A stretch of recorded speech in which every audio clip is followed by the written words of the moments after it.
Good evening, wrestling fans, and welcome to the Wrestle Talk Podcast. For the next 2 hours, we will bring you the latest pro wrestling news, in-depth analysis of all your favorite promotions from across the globe, and much, much more. We will also bring you exclusive interviews with the greatest professional wrestling personalities on the local, national, and international levels. If you want to follow the Wrestle Talk Podcast, check us out online at www.wrestletalkpodcast.com. You can also follow us on Facebook, Twitter, YouTube, and Instagram. And now, it's time for the reigning, defending, undisputed leader in pro wrestling podcast, the Wrestle Talk Podcast. Good evening, ladies and gentlemen, and welcome to episode 392 of the Wrestle Talk Podcast. I'm Luke Roberts. Joining me this evening, as always, the dangerous one himself, Sonny Money Mayo, and Hardcore Hoss, making sure we take care of all those great viewers here tonight on the Wrestle Talk Podcast. Now, guys, I'm going to tell you, we got a great show tonight.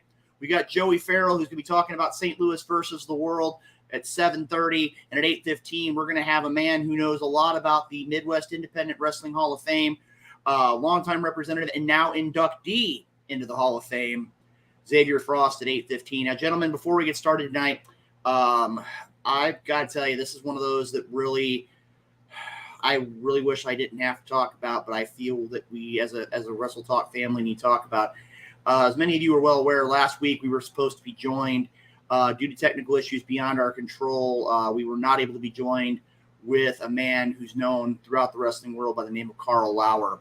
I had the opportunity to speak with representatives from the Hall of Fame this past week, and imagine my shock when I find out this past Sunday that Carl Lauer, a man known as Mr. CAC, unfortunately passes away. I had an opportunity several years ago when I took over the media relations position with Dynamo Pro Wrestling to have Carl Lauer present the Future Legends Award to a good friend of mine named Santana Garrett. And that night was a matchup between Santana Garrett and now Impact Wrestling superstar Jordan Grace. And I've been around wrestling a long time. I've always felt Carl to be a great friend, not only to me, but to professional wrestling as a whole. The outpouring of support, I mean, you look at wrestlers like B. Brian Blair, president of the Cauliflower Alley Club, Herb Simmons, Brian Westcott. I could go on.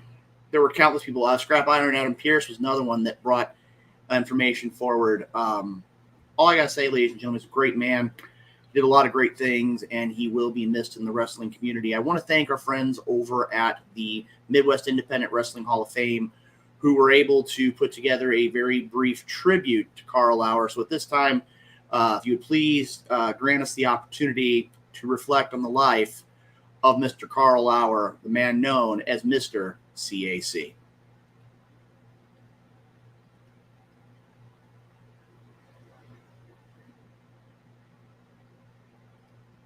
Just 1 second here. I'm pulling this up.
All right. Thank you to the Midwest Independent Wrestling Hall of Fame for that video regarding the life of Karl Lauer, a man who literally had seen it all and done it all in the world of professional wrestling, done a lot of great things, and he will definitely be missed by the local and national, international wrestling communities.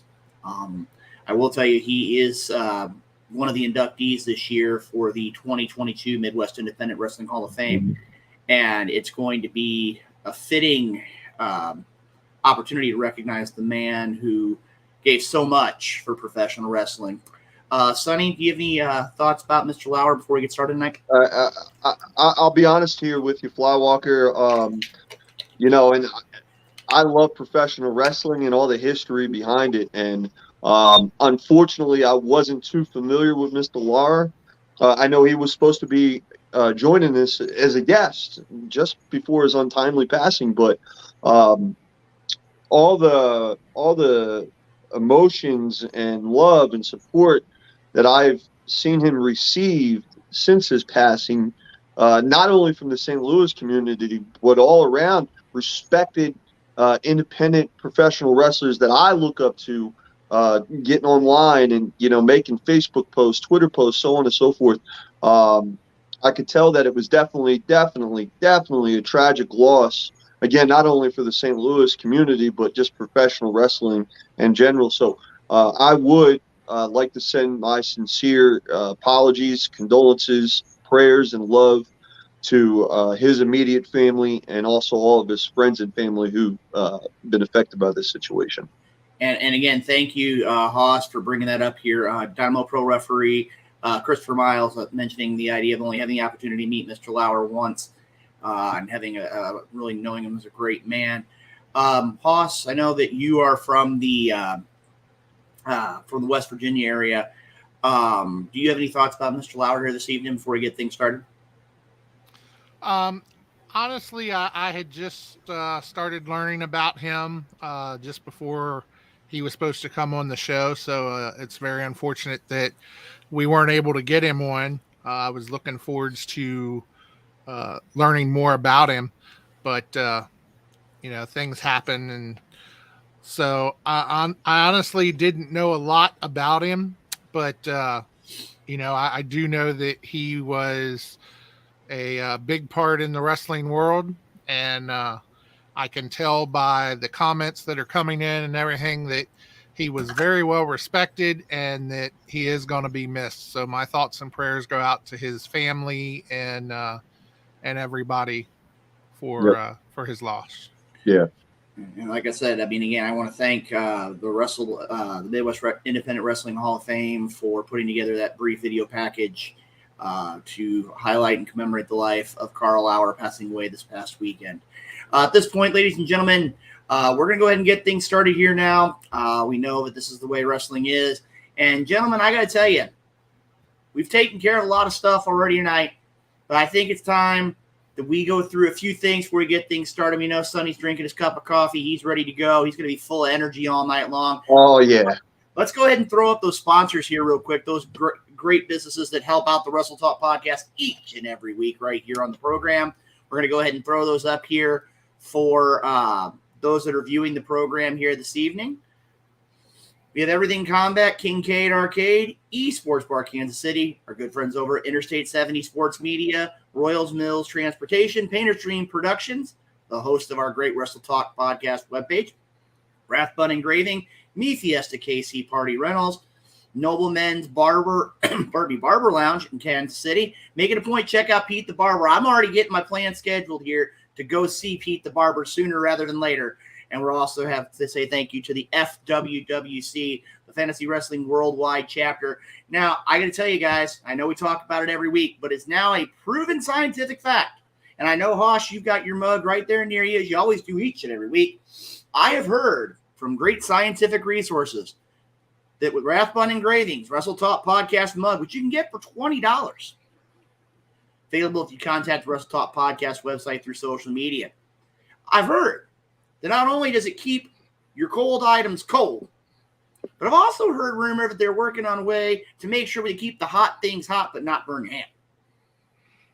Well, they are bar quality mugs. They make everything taste better.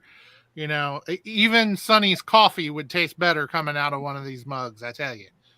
So, Hey, I've never had coffee out of a beer mug before, but I'm not opposed to it. I bet you it would make my coffee just that much better. Actually, let me rephrase that.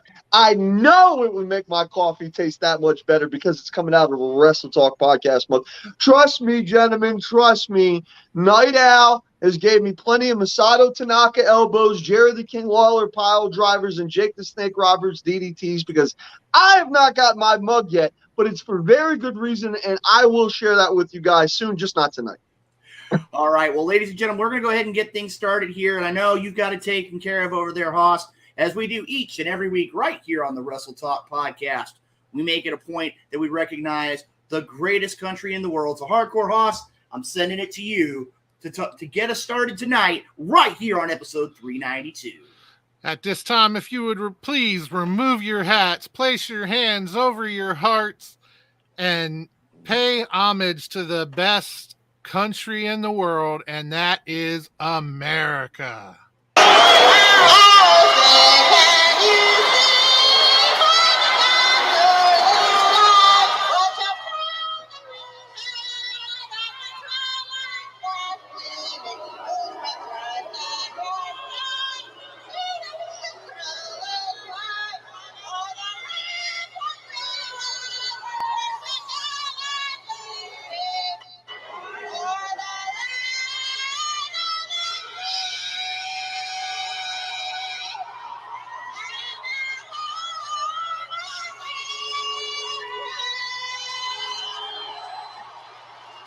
All right. Thank you, everybody, for taking part in paying homage to the greatest country in the world, that being America. And, guys, I got to tell you right now, each and every week, I got to tell you right now, the idea that somewhere, wherever Nightmare Jones is hiding, he has to be feeling just that warmth that he does each and every week at about this time by paying homage to the greatest country in the world.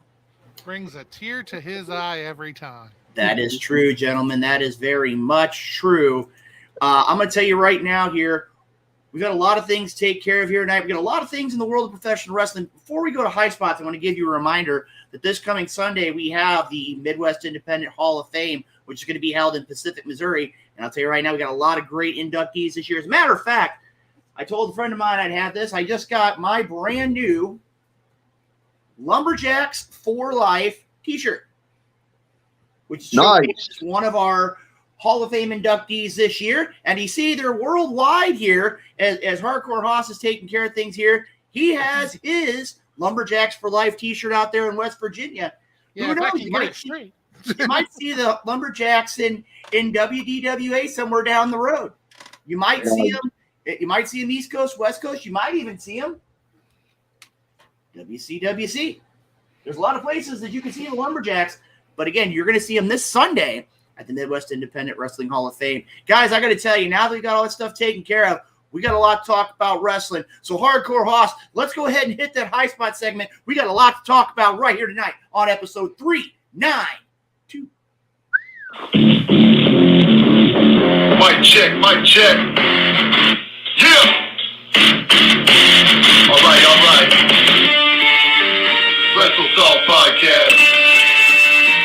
DJ Money. Yeah. Let's go. Welcome to High Spots, where we pop news like fair chop. We top shop, coming through the screen of a laptop. And non-stop like a runner speakers of blacktop. We get hard like chair shots and backdrops. Spark flash, feel like the barely fuck that ass on. We up to speed while they stay slow. Wrestle Talk Podcast. Now they know we about to start the show. All right, ladies and gentlemen, DJ Money bringing us into high spots here tonight on episode 392 of the Wrestle Talk podcast.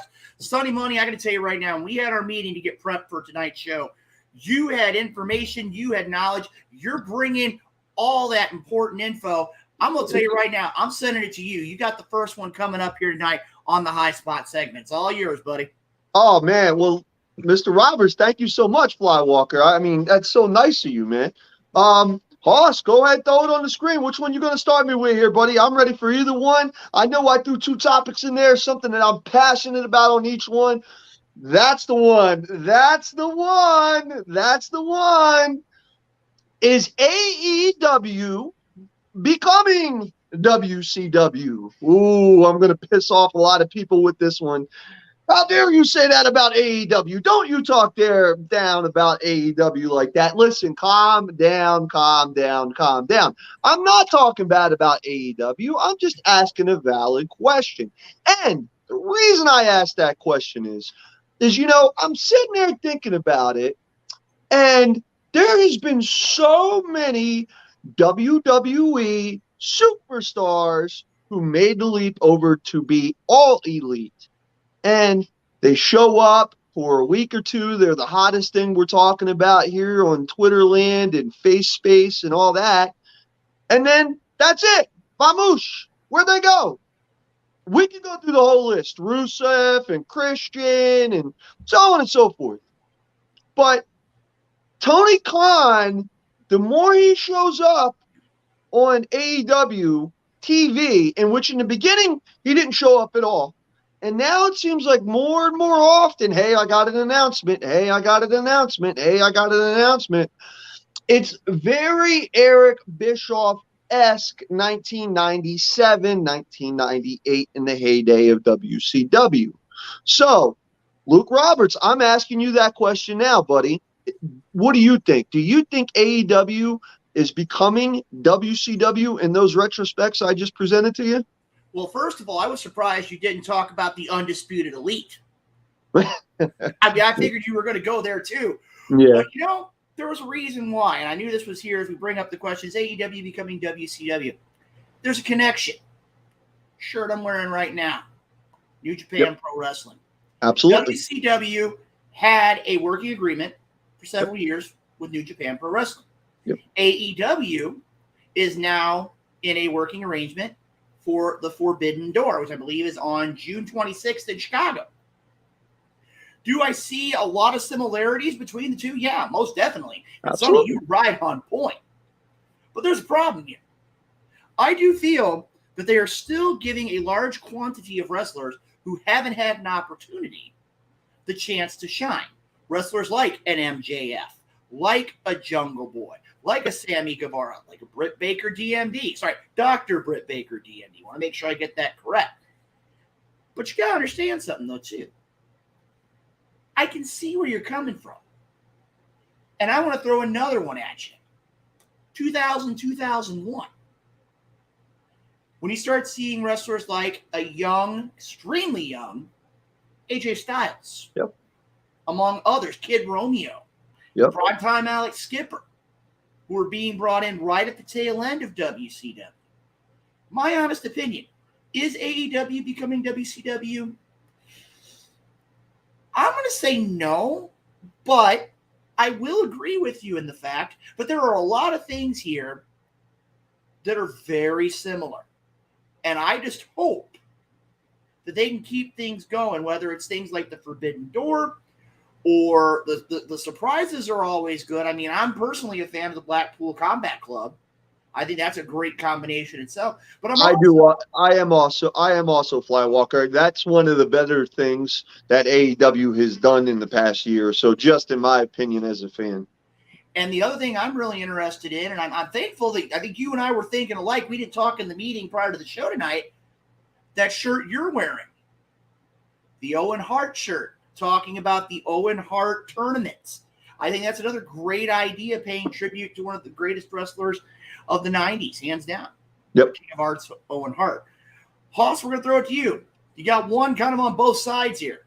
Is AEW becoming the new WCW? You know, I really hadn't thought about the comparison between WCW and AEW since they started, because when they very first started, I heard a lot of people saying, it's just WCW all over again. Yeah. And, I think they proved then that they were here to be their own people and not to be another WCW, and to be somebody who can rival WWE. But I can see that, now that you mention it, I can see the similarities starting to come out. So I don't think they're quite there yet, but I can see where they're moving in that direction. And one thing too, gentlemen, I had an opportunity right before we came on the program to look at things. And it may go into some of our other questions here on the High Spot segment. But if you notice, the ratings on Raw keep going down. Yep. And that's going to be one of those things where is time going to tell? Is AEW, which again, we saw the whole Wednesday night wars between Dynamite and NXT. Yep. And right now here, as you say, that's going to be one of those things that we're just going to have time going on. And we're going to take a question here tonight, Al. Even though he's not here tonight, he does bring up a very good question for the High Spot segment. Thoughts on Bret Hart signing a Legends contract with the WWE, likely eliminating the likelihood of him appearing on AEW again? I got to tell you right now, to me personally, I was surprised to see Bret Hart in a ring outside of the WWE after he made peace with Shawn Michaels. And I got to tell you right now, when that happened, you can't go backwards on that.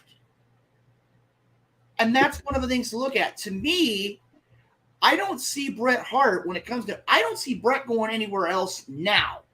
I think it was one of those that was one of the very first wake-up calls for Vince McMahon with AEW coming on board. It's very similar to what Haas said. Haas, what do you think here on the Night Owls comment here for the High Spots?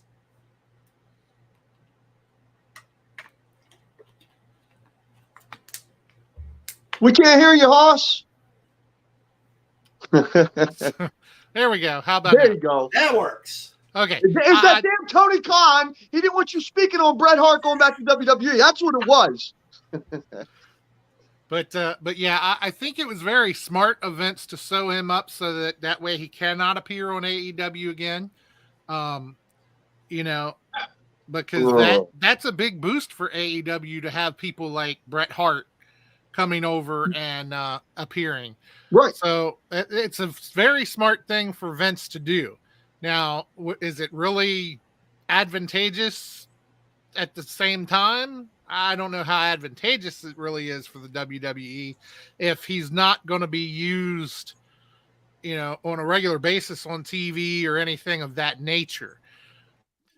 From that standpoint, what's the point? But, but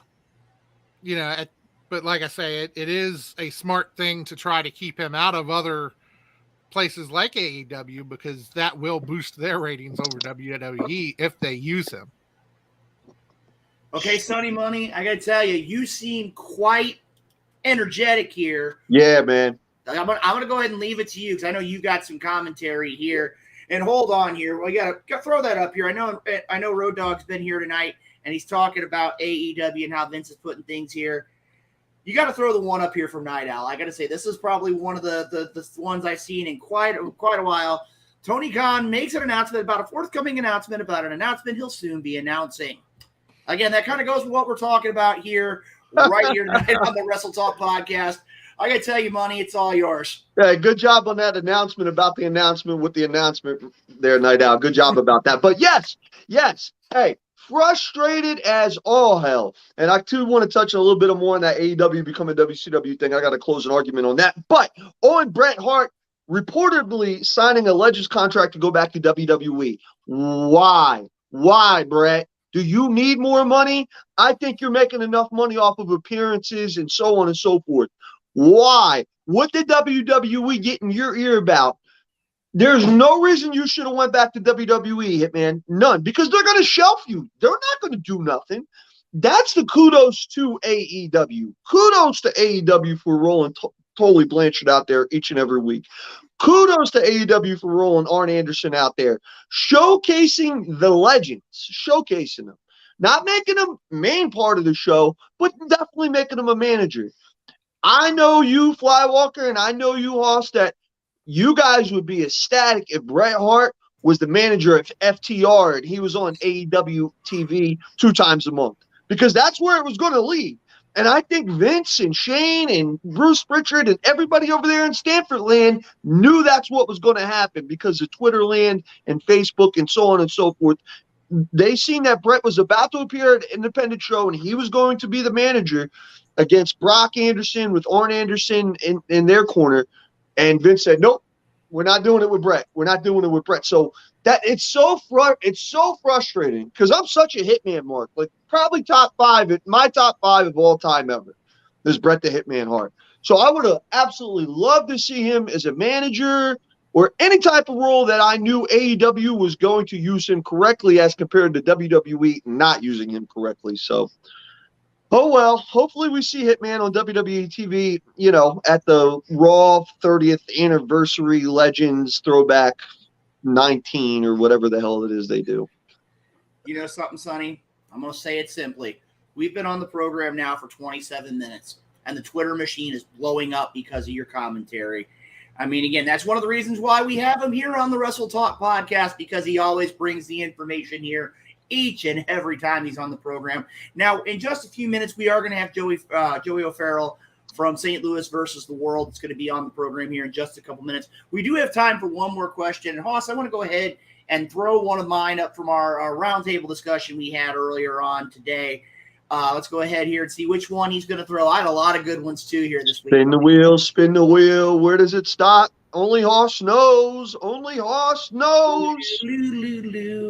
Which question are we going to get? Aha! This is the one I wanted to go with. Becky Lynch and Asuka both returned to Raw last night. Who are you more excited to see? I'm going to tell you right now. This is going to sound strange. Becky Lynch. And here's why. When she came on the program, at first I was wondering, where are they going with this? And then it's almost like having her hair cut by Bianca Belair almost kind of made her a little bit psychotic, a little bit delusional, a little bit, I almost want to say in a weird way, Harley Quinn-esque. And I really liked where it was going, but the idea of seeing both Asuka and Becky Lynch probably going to go ahead and go at it again, yes, please. Bring some new faces into this women's scene. Again, wrestlers like Becky Lynch versus Asuka, Bianca Belair versus Asuka. I mean, there's countless. Rhea Ripley versus Bianca Belair. I mean, there's a lot of great matches that are appearing. And I got to say, to put Asuka back in the mix, yes. But surprisingly enough, I was more impressed with Becky Lynch and where she went last night than I was with Asuka. But both women definitely delivered last night. Sonny Money, your thoughts? You ever go to a restaurant and you get something really good to eat, you're tearing it up, you leave a good tip, service was good, you get a to-go box to take the rest of it home, you take it home, you're in the kitchen at 3 a.m. in your underwear, just drank your 8th Corona, and you said, yo, I got them leftovers, let me throw them in the microwave. You put them in the microwave, and yeah, even though you got that taste of beer in your mouth and the hunger going on, do those leftovers usually taste as good as they did when they were at the restaurant? No. And that's what Asuka is, okay? Listen, when she debuted and the run she's had so far, spectacular, made me a fan of it. I'm not that much of a fan of women's wrestling to this day. I hope I don't offend anybody by that, but I grew up in a different era. I'm not saying that the women should be in the ring because I've seen a lot of killer women's matches, even women who've wrestled in main events killing it more than all the rest of the guys did on that same card. But Asuka just reheated fried chicken, bro. Like, she's not – WWE ain't going to do nothing. WWE ain't going to do nothing with her that's not going to surprise me. You know what I mean? If they came out and made her an absolute killer, like I know she can be, like I know she was before she got in WWE, let WWE take the chains off of her and let her go be a killer like she is, then I'll be impressed. Then I'll say that's good reheated fried chicken. But as it stands right now, nah. So, yes, I'm more excited for Becky Lynch than I am Asuka. What about you, Hoss? What do you think on that, bud? Honestly, I was excited to see Asuka come back. I think she is, one of the top 3 or 4 women in the WWE. And I think that she can be a force to be reckoned with. Now, Will they use her correctly? That remains to be seen. Nope. But you know, I was very excited to see her come back, and so I would have to go with Asuka on that one. Okay, I'm gonna tell you right now, it's time for Luke Roberts to have his say here. We're gonna wrap this up. And again, the comments, make sure you keep putting those comments in the comment section so we can get all those great thoughts here tonight on the Wrestle Talk podcast. I can't believe you went that far, Money. I really can't. Dog. When you talk, that's how I feel. Hold up here, man. Hold up a minute. You're making that comparison, but you got Bianca Belair and Asuka, Rhea Ripley and Asuka, Becky Lynch and Asuka, Liv Morgan and Asuka. The possibilities here are endless. Hey. And I'm going to put it this way. When it comes down to it, you may not necessarily, and again, we've kind of had a varied discussion, a split decision on this one. But one thing you're going to say is this. With the way things have been going, hopefully the great women's action that you see on Monday Night Raw is going to deliver some ratings because we all know they need them. Yeah, exactly.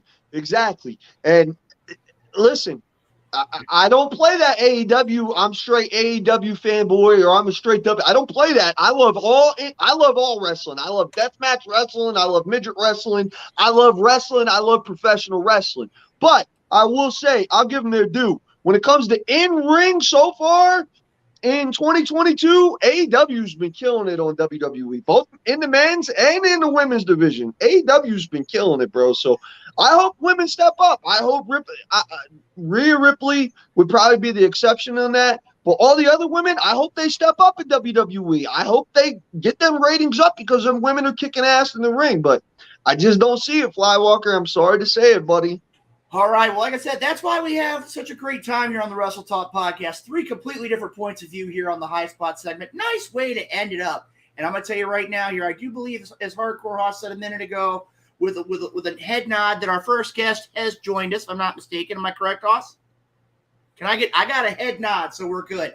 All right, ladies and gentlemen, at this point, we're getting ready to have our first guest here on the evening, a man who knows a thing or two about professional wrestling.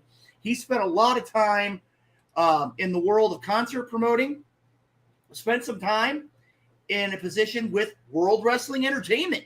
And now this Saturday, he's going to have an opportunity to step into one of the most respected and historical scenes of professional wrestling, that being the St. Louis professional wrestling scene, when they present St. Louis versus the World at the Randall Theater. Please, Wrestle Talk family, please welcome to the program here this evening. And let's go ahead and hit that music for Mr. Joey O'Farrell, Hardcore Hoss. Hit that music.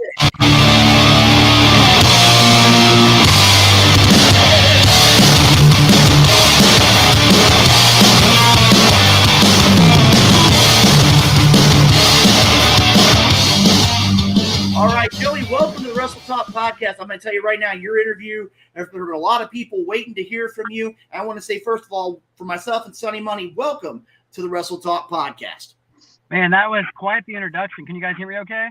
Yeah, I can hear you just fine. You good, okay. Sonny Money? Yep, I hear him loud and clear, brother. Good evening. Welcome to the show. Doing an interview, so I appreciate you guys having me on.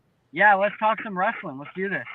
All right. Well, like I said, first of all, we want to talk about, get to a little bit about you. Let's start off with your connection. I was reading some things. I read an interview from KSDK talking about how you've been a lifelong professional wrestling fan. Can you kind of give the viewers of the Wrestle Talk podcast kind of a little bit of a background as to what sparked your interest, so to speak, in the world of professional wrestling? Like from a young age or from now? Either one. Okay. Well, I would say like from a young age, like I think the first thing that I really remember being like where I got addicted to wrestling was Razor Ramon versus 1-2-3 Kid.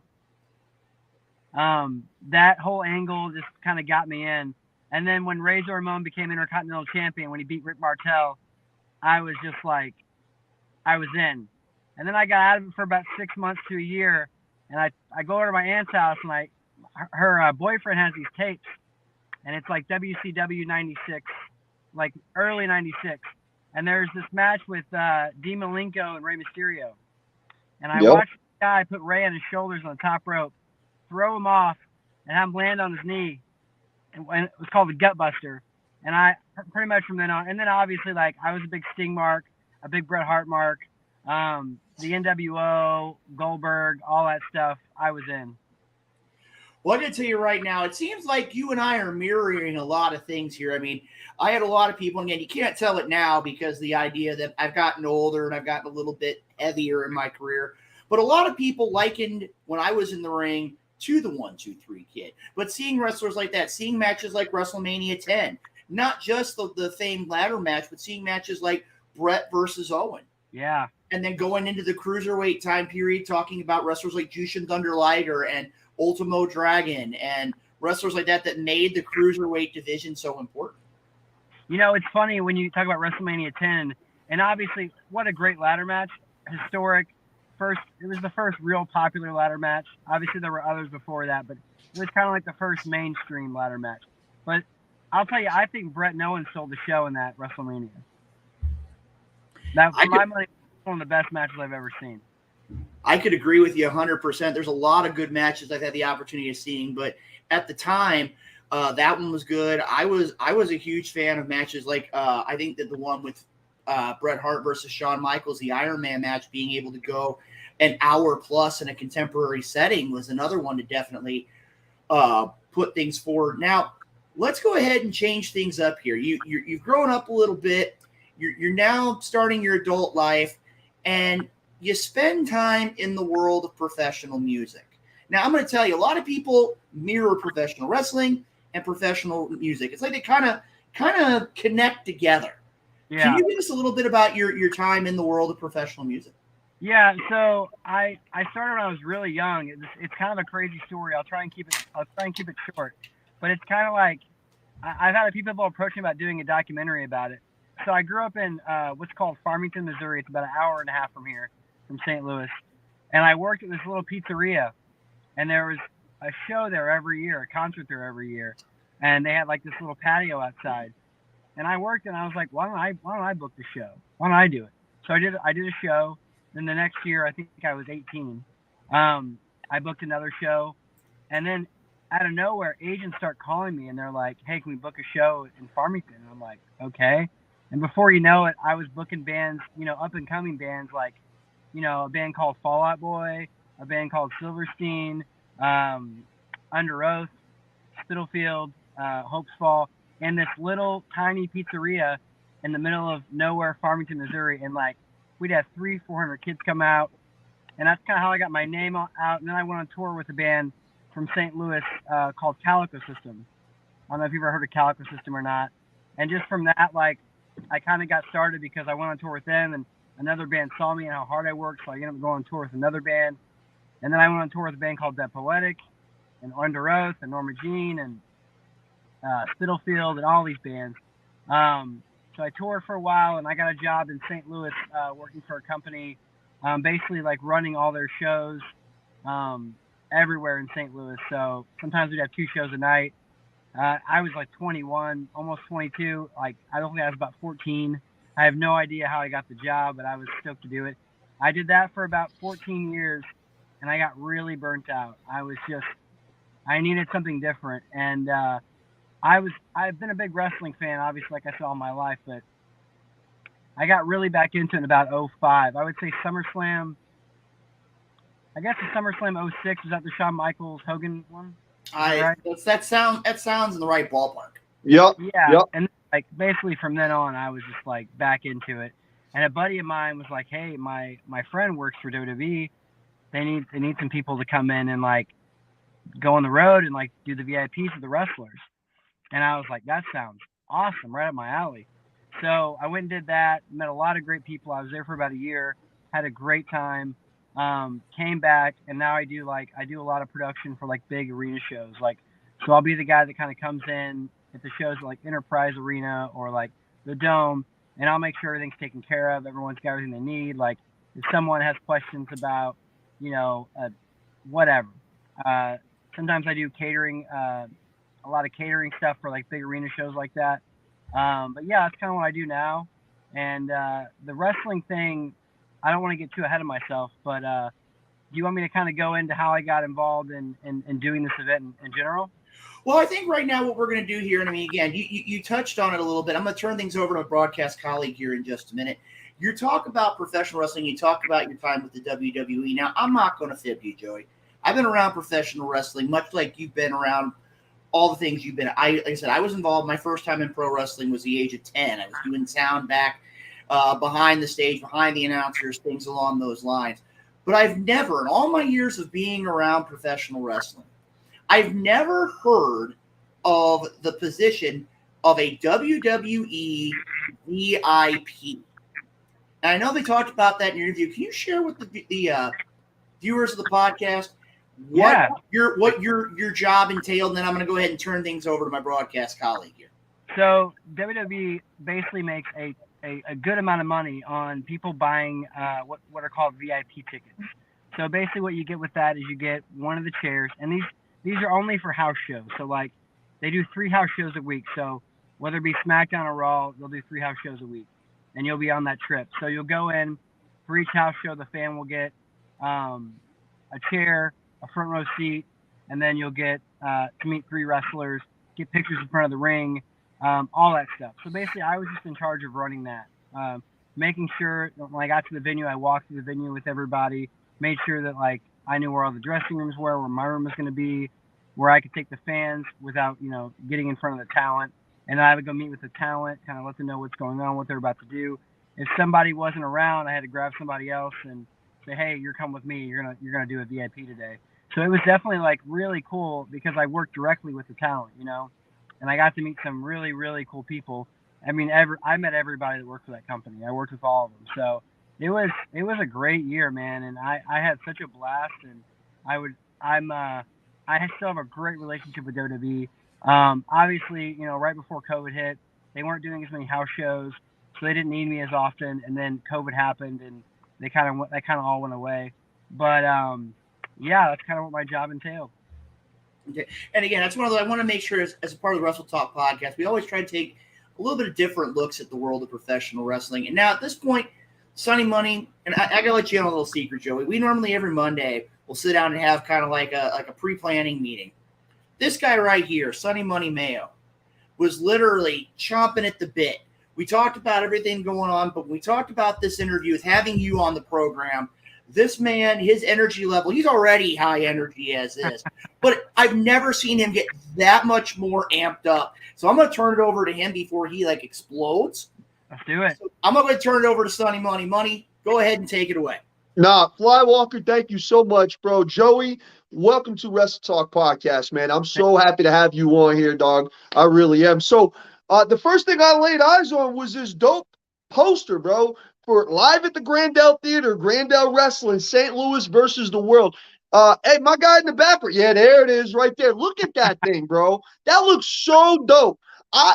Look, I legit got chills right now. I wish you guys could see it through the screen, but with the arch going on and all them killer wrestlers on the poster, shout out to all them wrestlers on the poster. I'm not going to name them all, but I got love for each and every single wrestler on that poster. But yeah, Joey, let's start talking about that because you talked about my all-time favorite wrestler and Razor Ramon, Scott Hall. You talked about a little bit about Bret Hart. You talked about your childhood with the wrestling and then how you did the music in Farmington and so on and so forth. And by the way, I'm a hip hop head and I love going to hip hop shows in them smaller venues like that where it's only supposed to be like 200 people, but there's like 400 people in there and you're elbow to elbow and everybody's vibing. Like those are the best shows, bro. But I want you to kind of get into this whole Grandel wrestling and how did this come about? What was the idea? Go ahead, man. How'd you get started with this thing? Yeah, thanks for that, man. I appreciate that. So I got my confidence. Getting into the wrestling business without being a wrestler is kind of a difficult thing to do. You're telling us. You're telling us. Trust me. And I still struggle with it. I think I'm getting there, but I just being in WWE kind of gave me that confidence. So I got with a buddy of mine and I was like, let's go to some Glory Pro shows. So we started going to these Glory Pro shows. It's probably 3-4 years ago. And I was just like, man, this talent is so incredible. Like the local talent, the people they're bringing in. I mean, it's like half the roster at AEW now is wrestling at Glory Pro on a regular basis back then. Yep. And I was like, it just sucks because it's in this like brightly, you know, lit VFW or Knights of Columbus Hall. There's no production. Like they're just kind of doing the best they can, and I don't mean that in a negative way, but like I have a great knowledge of production, and I've been in this industry for a long time. Like I want to create an annual event where St. Louis can have like their, and I'm not gonna compare it to WrestleMania, but like have like their own like event every year where it gets bigger and bigger and kind of grows, kind of like WrestleMania did. Yeah, no, that's fine compared to WrestleMania, bro. I mean, that's what I believe every city needs one of those, especially when it's in independent wrestling, is they need their own version of WrestleMania. You know what I mean? But sorry about that. Go ahead. No, you're fine. Well, I gotta give like mad thanks to two people. KLD, I'm sure you guys know KLD. Yo, that's my boy right there, man. Even though he likes a different basketball team than me, so I always give him shit about that when he's in KC. But I love shout out Todd Letterman. No, don't. I'm just playing KLD. Don't beat me up, bro. I'm just playing, bro. I'm just playing. No, dude, Kevin's the best, and there's another guy, Corey Inskep. He's one of the owners of Glory Pro now. And those two guys kind of like I needed help with some. I started doing some like podcast stuff where I would bring in like Eric Bischoff and Tony Schiavone for like these live podcasts. And you know, Kevin and Corey were like really supportive. And then one day I just at a show I went to Kevin and I walked in during a show, which may not have been the best time. And I was like, hey man, can I just have like 10 minutes of your time? And I'm like, come sit down with me. And I told him what I wanted to do. And he was like, I'm in, let's do it. So I'll make this real quick. We were supposed to do the show at the Moolah Theater. We were going to do like something at the Moolah Theater. And the owners were just kind of like iffy. And then I found out 2 months into it, like, oh, we're going to sell the building. So that was on the table. I was like heartbroken. My partner was like, I'm done. I don't want to do this anymore. I'm going to go on and do something else.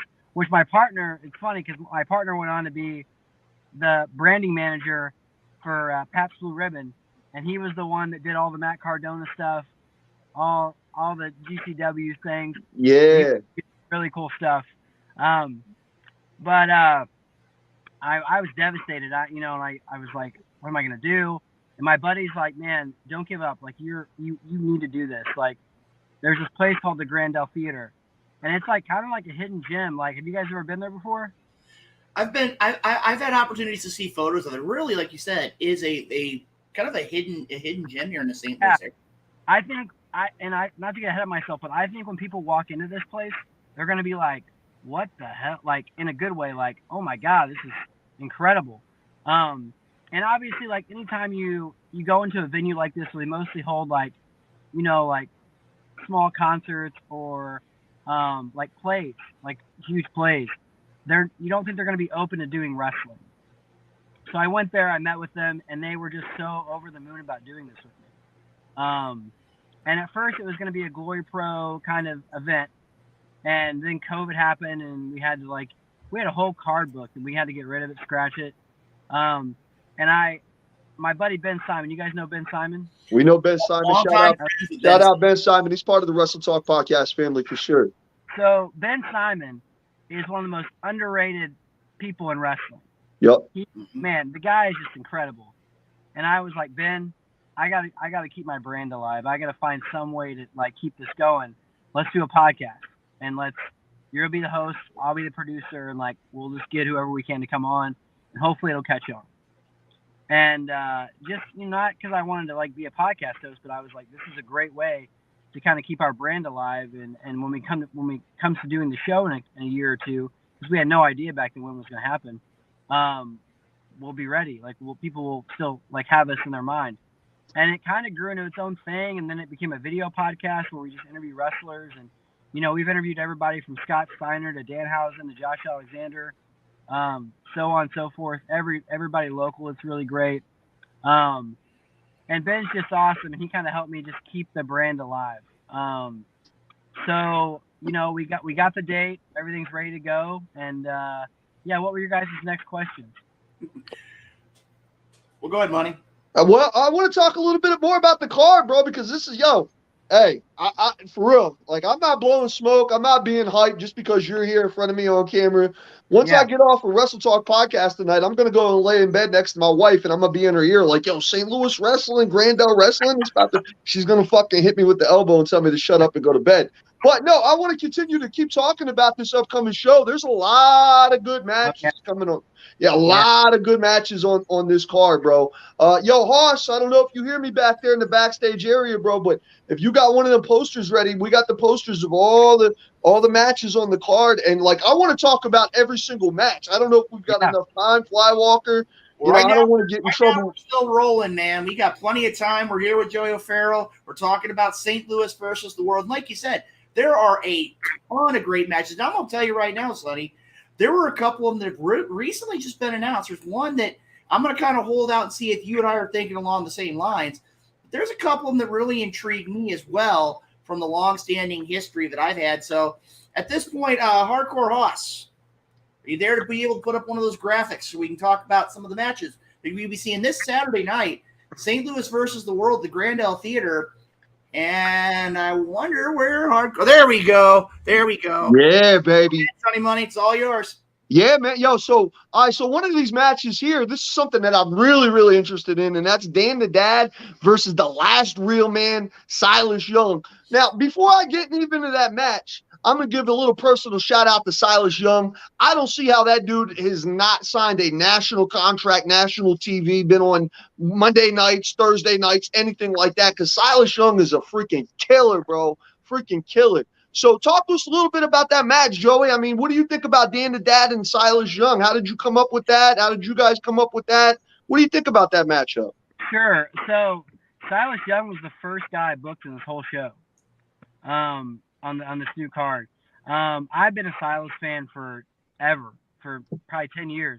And I just always thought his character was so great. His work is so great. And I agree with you. Like, how is this guy not in another company? Someone tell me, bro. Someone tell me how he's not on national TV every week. Like, I just don't get that.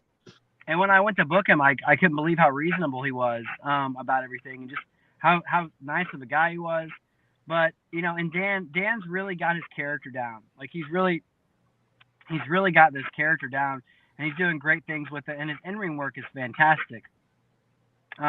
And I just thought this would be a great, you know, character match. It would be like, I feel like you need kind of one of these matches on the card where it's not so serious and so, like, you know, an intense competition. Like, it's going to be a competition, but it's going to be a lot of fun. And the fans are going to have a lot of fun. Yep. And I'm sure the wrestlers will too.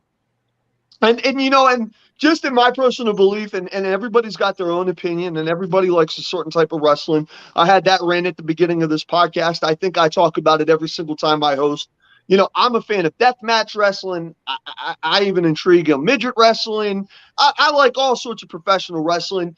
And professional wrestling is like Baskin Robbins. There's 31 flavors. Everybody got something they like. You know what I mean? So in my opinion, on every wrestling show, there should be at least some type of one comedy match or a comedy segment or something like that.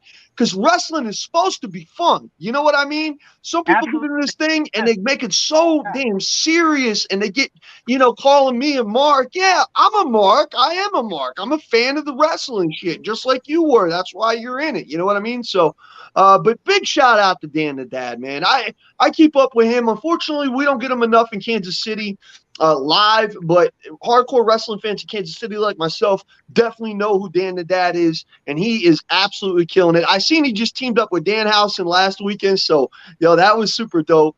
But let's talk about this other match here on the poster, man. St. Louis's own Tootie Lynn Ramsey, again, someone else who I don't get why isn't she on AEW fighting Jada Cargill? Like, someone tell me why, you know, who do I need to talk to? You know what I mean? Whose dick do I have the pleasure here to get Tootie Lynn Ramsey? Nah, I'm just playing on all that. But Tootie Lynn Ramsey, St. Louis's own, versus Impact Wrestling's Tennille Dashwood. Bro, what are you guys thinking over there, dude? You guys are just killing it on this card so far. Talk to me a little bit about that, man. What got you guys to set that match up? So it's funny that you say that, because so the original match was actually Deonna Purrazzo versus Tootie. Okay. Which is actually happening in May at the Warrior Wrestling show now. But I got a phone call from her agent, and he was like, "Hey, Conan needs Diano to come to Mexico for AAA on that day. We're really sorry. What can I do?" And I was like, "Well, we need to get somebody who's on Diano's level." And he was Right. like, "What about this person?" And I was like, "Dude, no one knows who that person is." I was like, "I get it, they're an Impact, whatever, but it's not comparable." He was like, "Well, I'm friends with Tennille Dashwood. Would that work?" And I was like, "You need to call Tennille Dashwood. That will work." And the great thing about, there's a few people on this card, but Tennille's one of them, where they don't do like a lot of indies. Right. So Right. you're not going to see them like wrestling a bunch of indies because they have other careers, they have other ways of making money, and they have their little TV. I mean, she has a great TV deal with Impact. So I was so over the moon about her being a part of this event. And,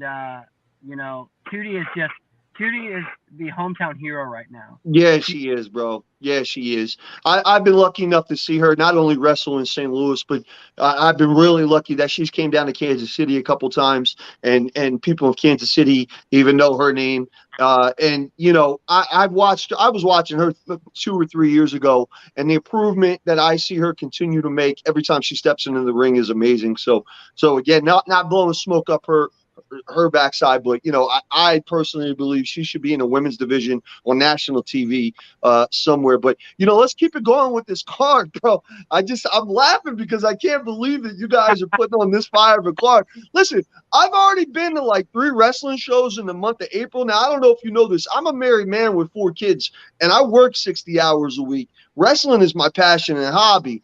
But my wife will kill me if I go to another wrestling show in the next week or two. But I'm about willing to take my chances, maybe hire a good divorce lawyer, because I'm gonna try to sneak to this show, bro. Like, this card is stupid fire. So the next one we got up on the screen here, you got Davey Richards against Samurai Del Sol, and Davey Richards, bro. I just watched him and Outlaw go at it. Wow. Davey Richards just keeps continuing to kill it, man. Let's talk a little bit about this card. How'd you guys come up with this match here? So I've gotten to know Davey pretty well, and I really wanted to give him an opponent that he's never faced, somebody could really sink their teeth into, he could sink his teeth into. And I kind of went just back and forth, trying to figure this out. And, we kind of went back and forth. Are we doing a tag, or what are we doing here?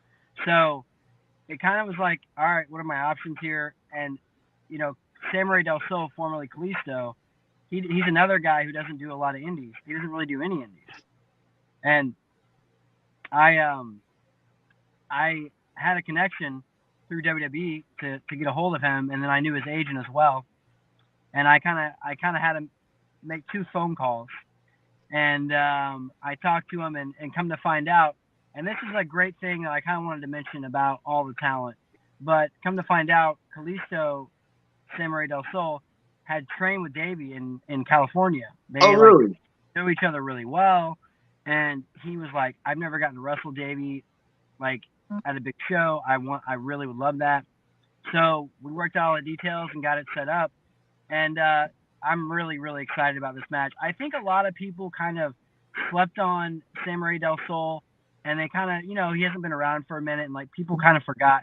But let me tell you something.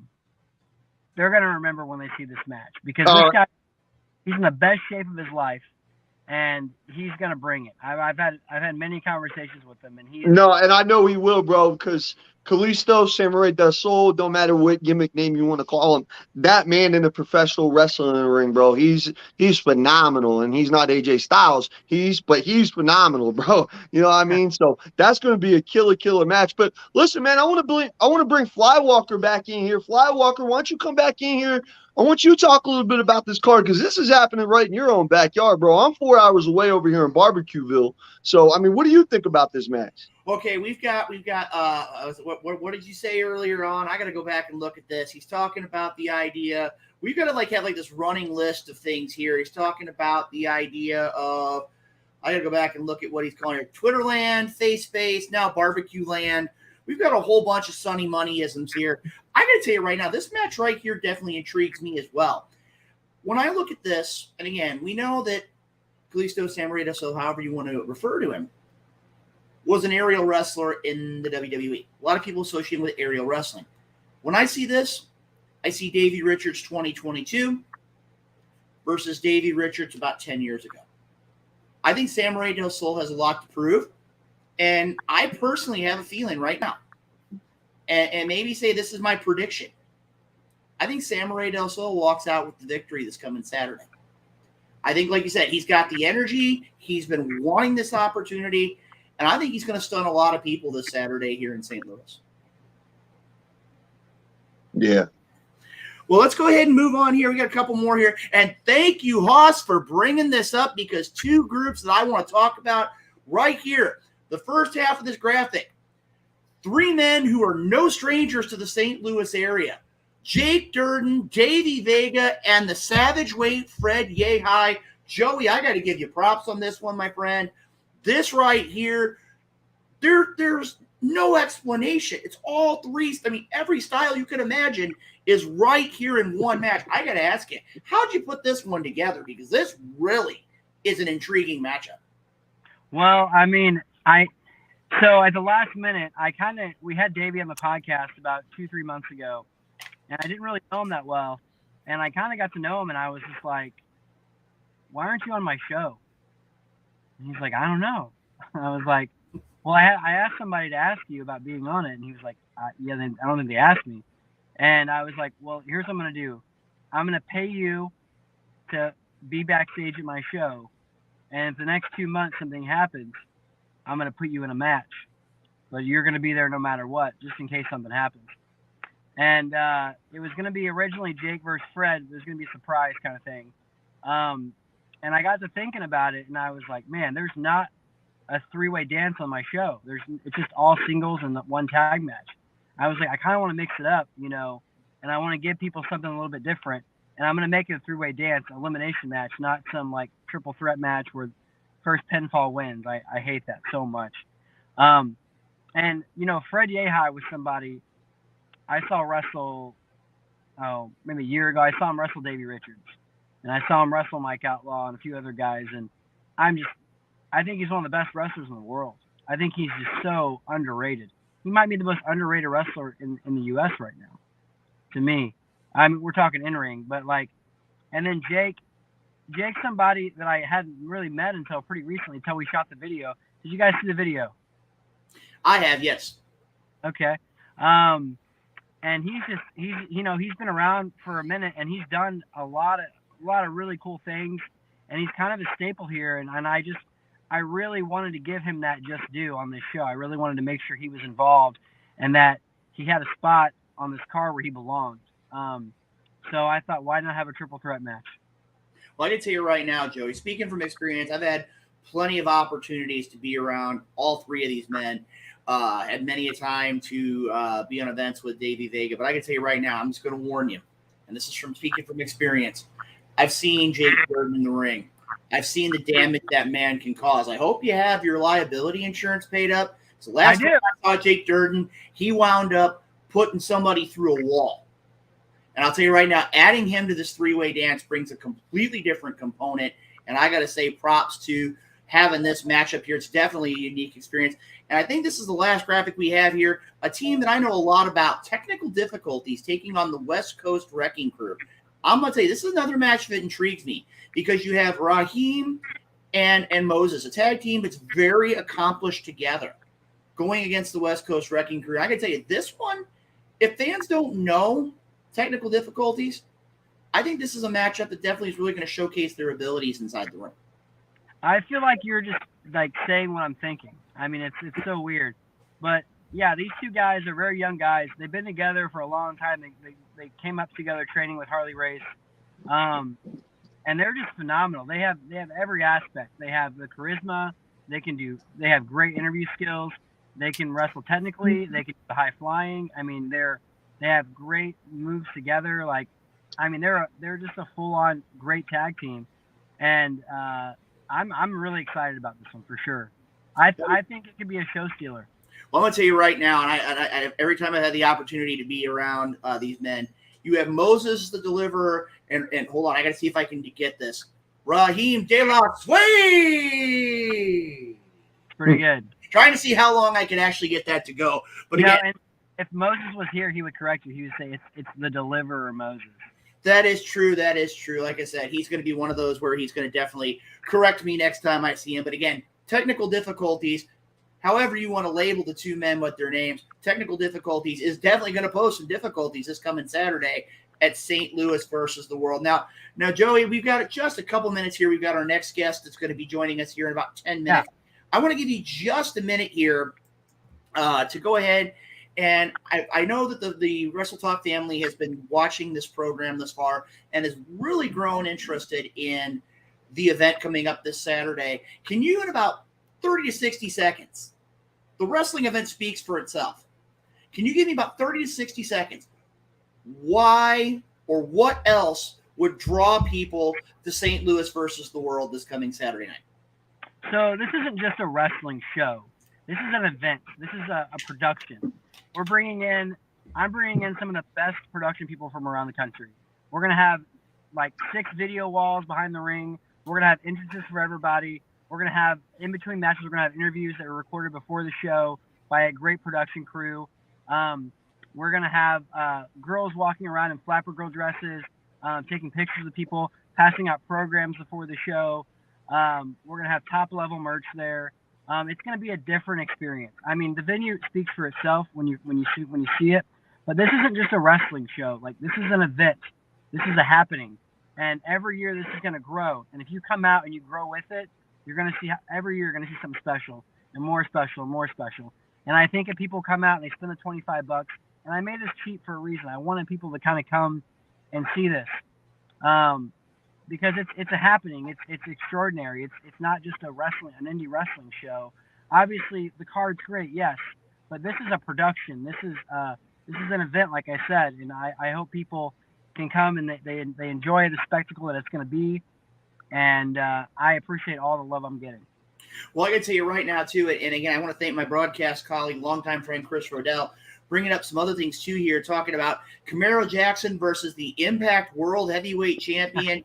Josh Alexander, Mike Outlaw, and Alex Shelley. I mean, again, we could go on and on and on for hours about this card. I can tell you right now, this Saturday, if you have an opportunity at Grandel Theater, 3610, Grandel Square in St. Louis, you have a ladder match, Gary J versus Aaron Williams.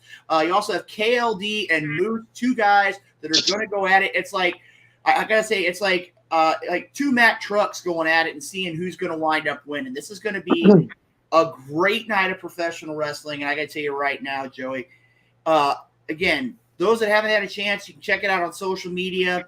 I want to say thank you for coming on the program. Before you go, I do have one question. For those that, I mean, again, it's not like you haven't known where St. Louis versus the World is, because it is a hot topic here in St. Louis. It's a hot topic throughout the country. If you want to know more about St. Louis versus the World this coming Saturday night, where can you get more information about this event? Any of our social media. So our Instagram and our Facebook is Grandel Wrestling, and our Twitter is Grandel Wrestle. So it's just on the Twitter, it's just Grandel Wrestle. On the Instagram and Facebook, it's Grandel Wrestling. So yeah, and we post every day. We're always having different announcements. So yeah, go to any of those social media pages, and you'll be good to go.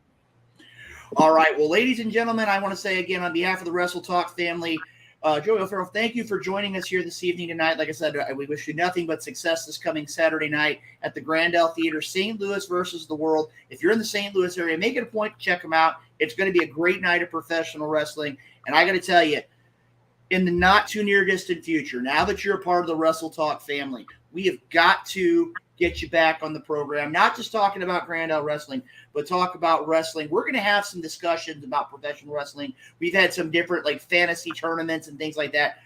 You're one of those guys, me personally, I want to have you back on the program to talk about wrestling and those fantasy matchups, because this right here sounds like it's something right up your alley. And again, we wish you nothing but success.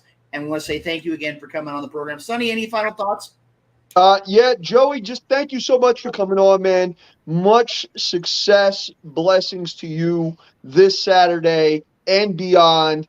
And just like Flywalker just said, and I want to say it myself, we do officially want to welcome you to the Wrestle Talk podcast family. Thank you guys so much. And can I say one more thing real quick? Yeah, Absolutely. no problem. The microphone's yours, sir. a big reason why this card is so good, why it was so easy to book, is because when you tell these top talents, hey, you're going to work with Camaro Jackson, Mike Outlaw, Tootie Lynn, they're just like, yeah, I want to work with that. They're awesome. I want to work with them. You know what I mean? And that makes my job so easy. So I hope that somehow this creates kind of those talents getting bigger and getting more chances. And like I said, I couldn't agree with you more there, Joey. Like I said, we want to thank you for coming on the program. We look forward to hearing great things about this weekend, and definitely want to have you on the program in the not too near distant future, talk more about the great sport that we all love, that being professional wrestling. Thanks, Luke. Have a great night. All right. Thank you very much. Joey O'Farrell, ladies and gentlemen, here on the Wrestle Talk podcast. I got to tell you right now, I agree with what a lot of the comments have said here earlier on. If you're in St. Louis, you get an opportunity this weekend, you need to make it a point to check them out. I think it's going to be a really great event. Again, there's not much more we can say. It's going to be a great time. Now, guys, we've got about 3 or 4 minutes here. I know that Xavier Frost is going to be joining us here. If that first interview wasn't enough, we're going to be talking Midwest Independent Hall of Fame in a couple minutes. But, guys, I got to tell you right now, I'm just going to level with you here a minute. Okay? I know we got to get to a break. But I got to tell you right here, Hardcore Hoss, I need you to do me a favor. I need you to hit that shoot and shout music because I got some things on my mind. Make sure I'm in the right mindset for this interview with Xavier Frost in a couple minutes. Let's go ahead and hit that shoot and shout music because we got a little bit of business to take care of before Xavier Frost joins us. So Hardcore Hoss, hit the music. It's time for shoot and shout. It's just one of those days when you don't want to wake up. Everything is fucked, everybody sucks. You don't really know why, but you want to justify ripping someone's head off. No human contact, and if you interact, your life's on contract. You best bet to stay away, motherfucker. It's just one of those days. It's all about the he says, she says. All right, ladies and gentlemen, welcome to the Shoot and Shout segment here on the Wrestle Talk podcast, episode 392. Gentlemen, I got to tell you right now, I think I'm going to set a Wrestle Talk podcast first here tonight. I've taken Sonny's energy. I got a shoot and a shout right here, and I'm going to go ahead and get started. First of all, my shoot, and we had a chance to talk about it right before we went live on the program tonight. If you make a commitment, if you schedule a time to drop off stuff when you're supposed to. I had a company that I dealt with. They were supposed to drop off things between here and here. An hour later, no call, no email, no text message, nothing. If you make an agreement, if you make an opportunity to schedule something, do it and do it when you're supposed to. My shout out. Kind of rare that I actually have a shout out tonight. I want to send a shout out to CJ Shine, the man who survived the second annual Keon Option Memorial Rumble to become the new Dynamo Pro D1 champion this past Saturday night. Defeated Lights Out Adrian Surge, both men going over 30 minutes in the Battle Royal to become the new D1 champion. An interesting side note, he now becomes, I believe, only the second man in Dynamo Pro history to hold 3 championships in Dynamo Pro. The first was Ricky Cruz, being the first Triple Crown champion, but he's now been a Dynamo Pro heavyweight champion, a D1 champion, and the Gateway Harley-Davidson champion. Props to CJ Shine winning the D1 title this past Saturday. Sonny Money, it's going to you, bud. I don't really have a shoot this week. I'm in a good mood. No one's pissed me off. Thank God. No one has pissed me off, okay? Hold up. Look at the bottom of the screen. Oh, just as I said it. Listen, but I will give a shout out. I'm going to give a shout out to Dick Douglas because as much as I do not agree with him when he's on Wrestle Talk podcast twice a month, spewing all that garbage out of his mouth, he's pretty good for professional wrestling. Now, I don't agree with all of his views, but he's pretty good for professional wrestling. But I do want to give one more shout out here since I don't have a shoot. Shout out to all the college football players who will be getting drafted this Thursday, Friday, Saturday into the NFL draft. I love NFL draft season as much as I love professional wrestling. It's one of my favorite times of the year. And just a quick announcement. Shout out to Adam Freck. Shout out. He's part of I-70 Sports Media over there with Jeremy Clark. Shout out to Talking Dynasty. Yes, Money Mayo, Sonny Money will be with Adam Frex live this Thursday on Talking Dynasty during the first round of the NFL draft. I will throw some wrestling references in there, of course, but we will be talking about everybody getting drafted in the first round, coming to the Kansas City Chiefs, coming to the St. Louis Rams. Oh, wait, never mind. My bad. I've got no problem with that. It's one of those where, like I said, the Rams weren't necessarily my team when they were here in St. Louis. And we can have that discussion for another day and another time. Hardcore Hoss, do you have anything for Shoot and Shout tonight? Actually, I don't. I think I'm good. Okay, I think we got to put this in the books that Hardcore Hoss doesn't have anything. We've got Sonny Money, who doesn't put out a shoot this week, and me having a little bit of both. Tell you what, we're going to go ahead and take a very quick break. And when we return from the break, as Larry Wolf put up there, can you put that up there real quick, Hardcore Hoss? Larry Wolf putting that up there. I want to go ahead and throw that up here on the message board here real quick. And thank you, Larry, for putting that message in the chat. We're going ahead and have Hardcore Hoss. We want Frost. We want Frost. We want Frost. Well, you're going to be answered here in just a moment. We're going to go and take a quick break. And when we return, we're going to have on the program 2022 Midwest Independent Wrestling Hall of Famer Xavier Frost right here on the Wrestle Talk podcast. We're going to go ahead and we're going to go to a quick break. We're going to come back here in about 90 seconds or less. And when we come back, Xavier Frost is going to join Hardcore Hoss, Sonny Money Mayo, and Luke Roberts right here on the Wrestle Talk podcast. Please stay tuned.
All right, ladies and gentlemen, welcome back to Hour 2 of the Wrestle Talk podcast.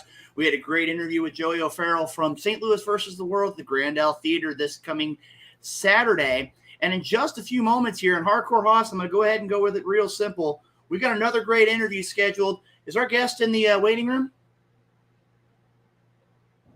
Almost did it again. He is there, and he's ready to go whenever you guys are. All right, we're going to go ahead here real quick, and I'm going to go ahead and do a formal introduction in just a second. I don't know where Sonny Money went.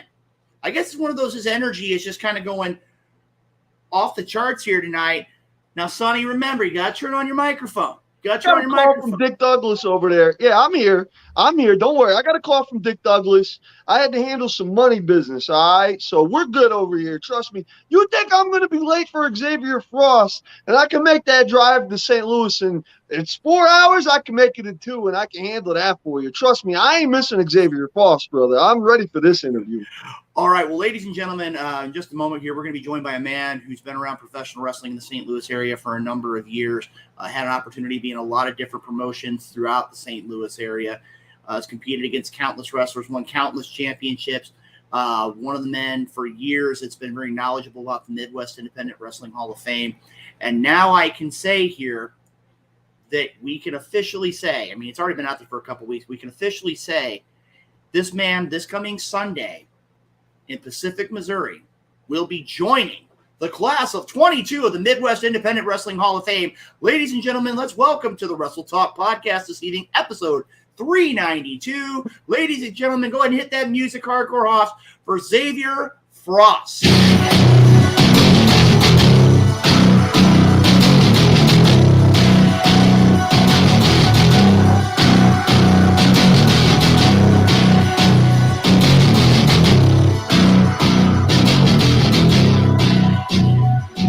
All right, Xavier, I see we're here. First of all, I want to thank you and welcome you to the program, and thank you for coming on this evening. And first of all, I got to say, knowing of your career as long as I have, and knowing how far you've traveled throughout the professional wrestling world, I first of all want to say congratulations on your upcoming induction into this year's 2022 class of the Midwest Independent Wrestling Hall of Fame. Well, thank you very much. I appreciate it. Thanks for having me on the show. I apologize. I'm in my car. Kids got games, so I have to do it when I can. I'm constantly busy, but no, I appreciate it, man. It means a lot. Well, I can tell you right now, I mean, I've had the opportunity of hearing your name throughout the Midwest, in particular St. Louis area.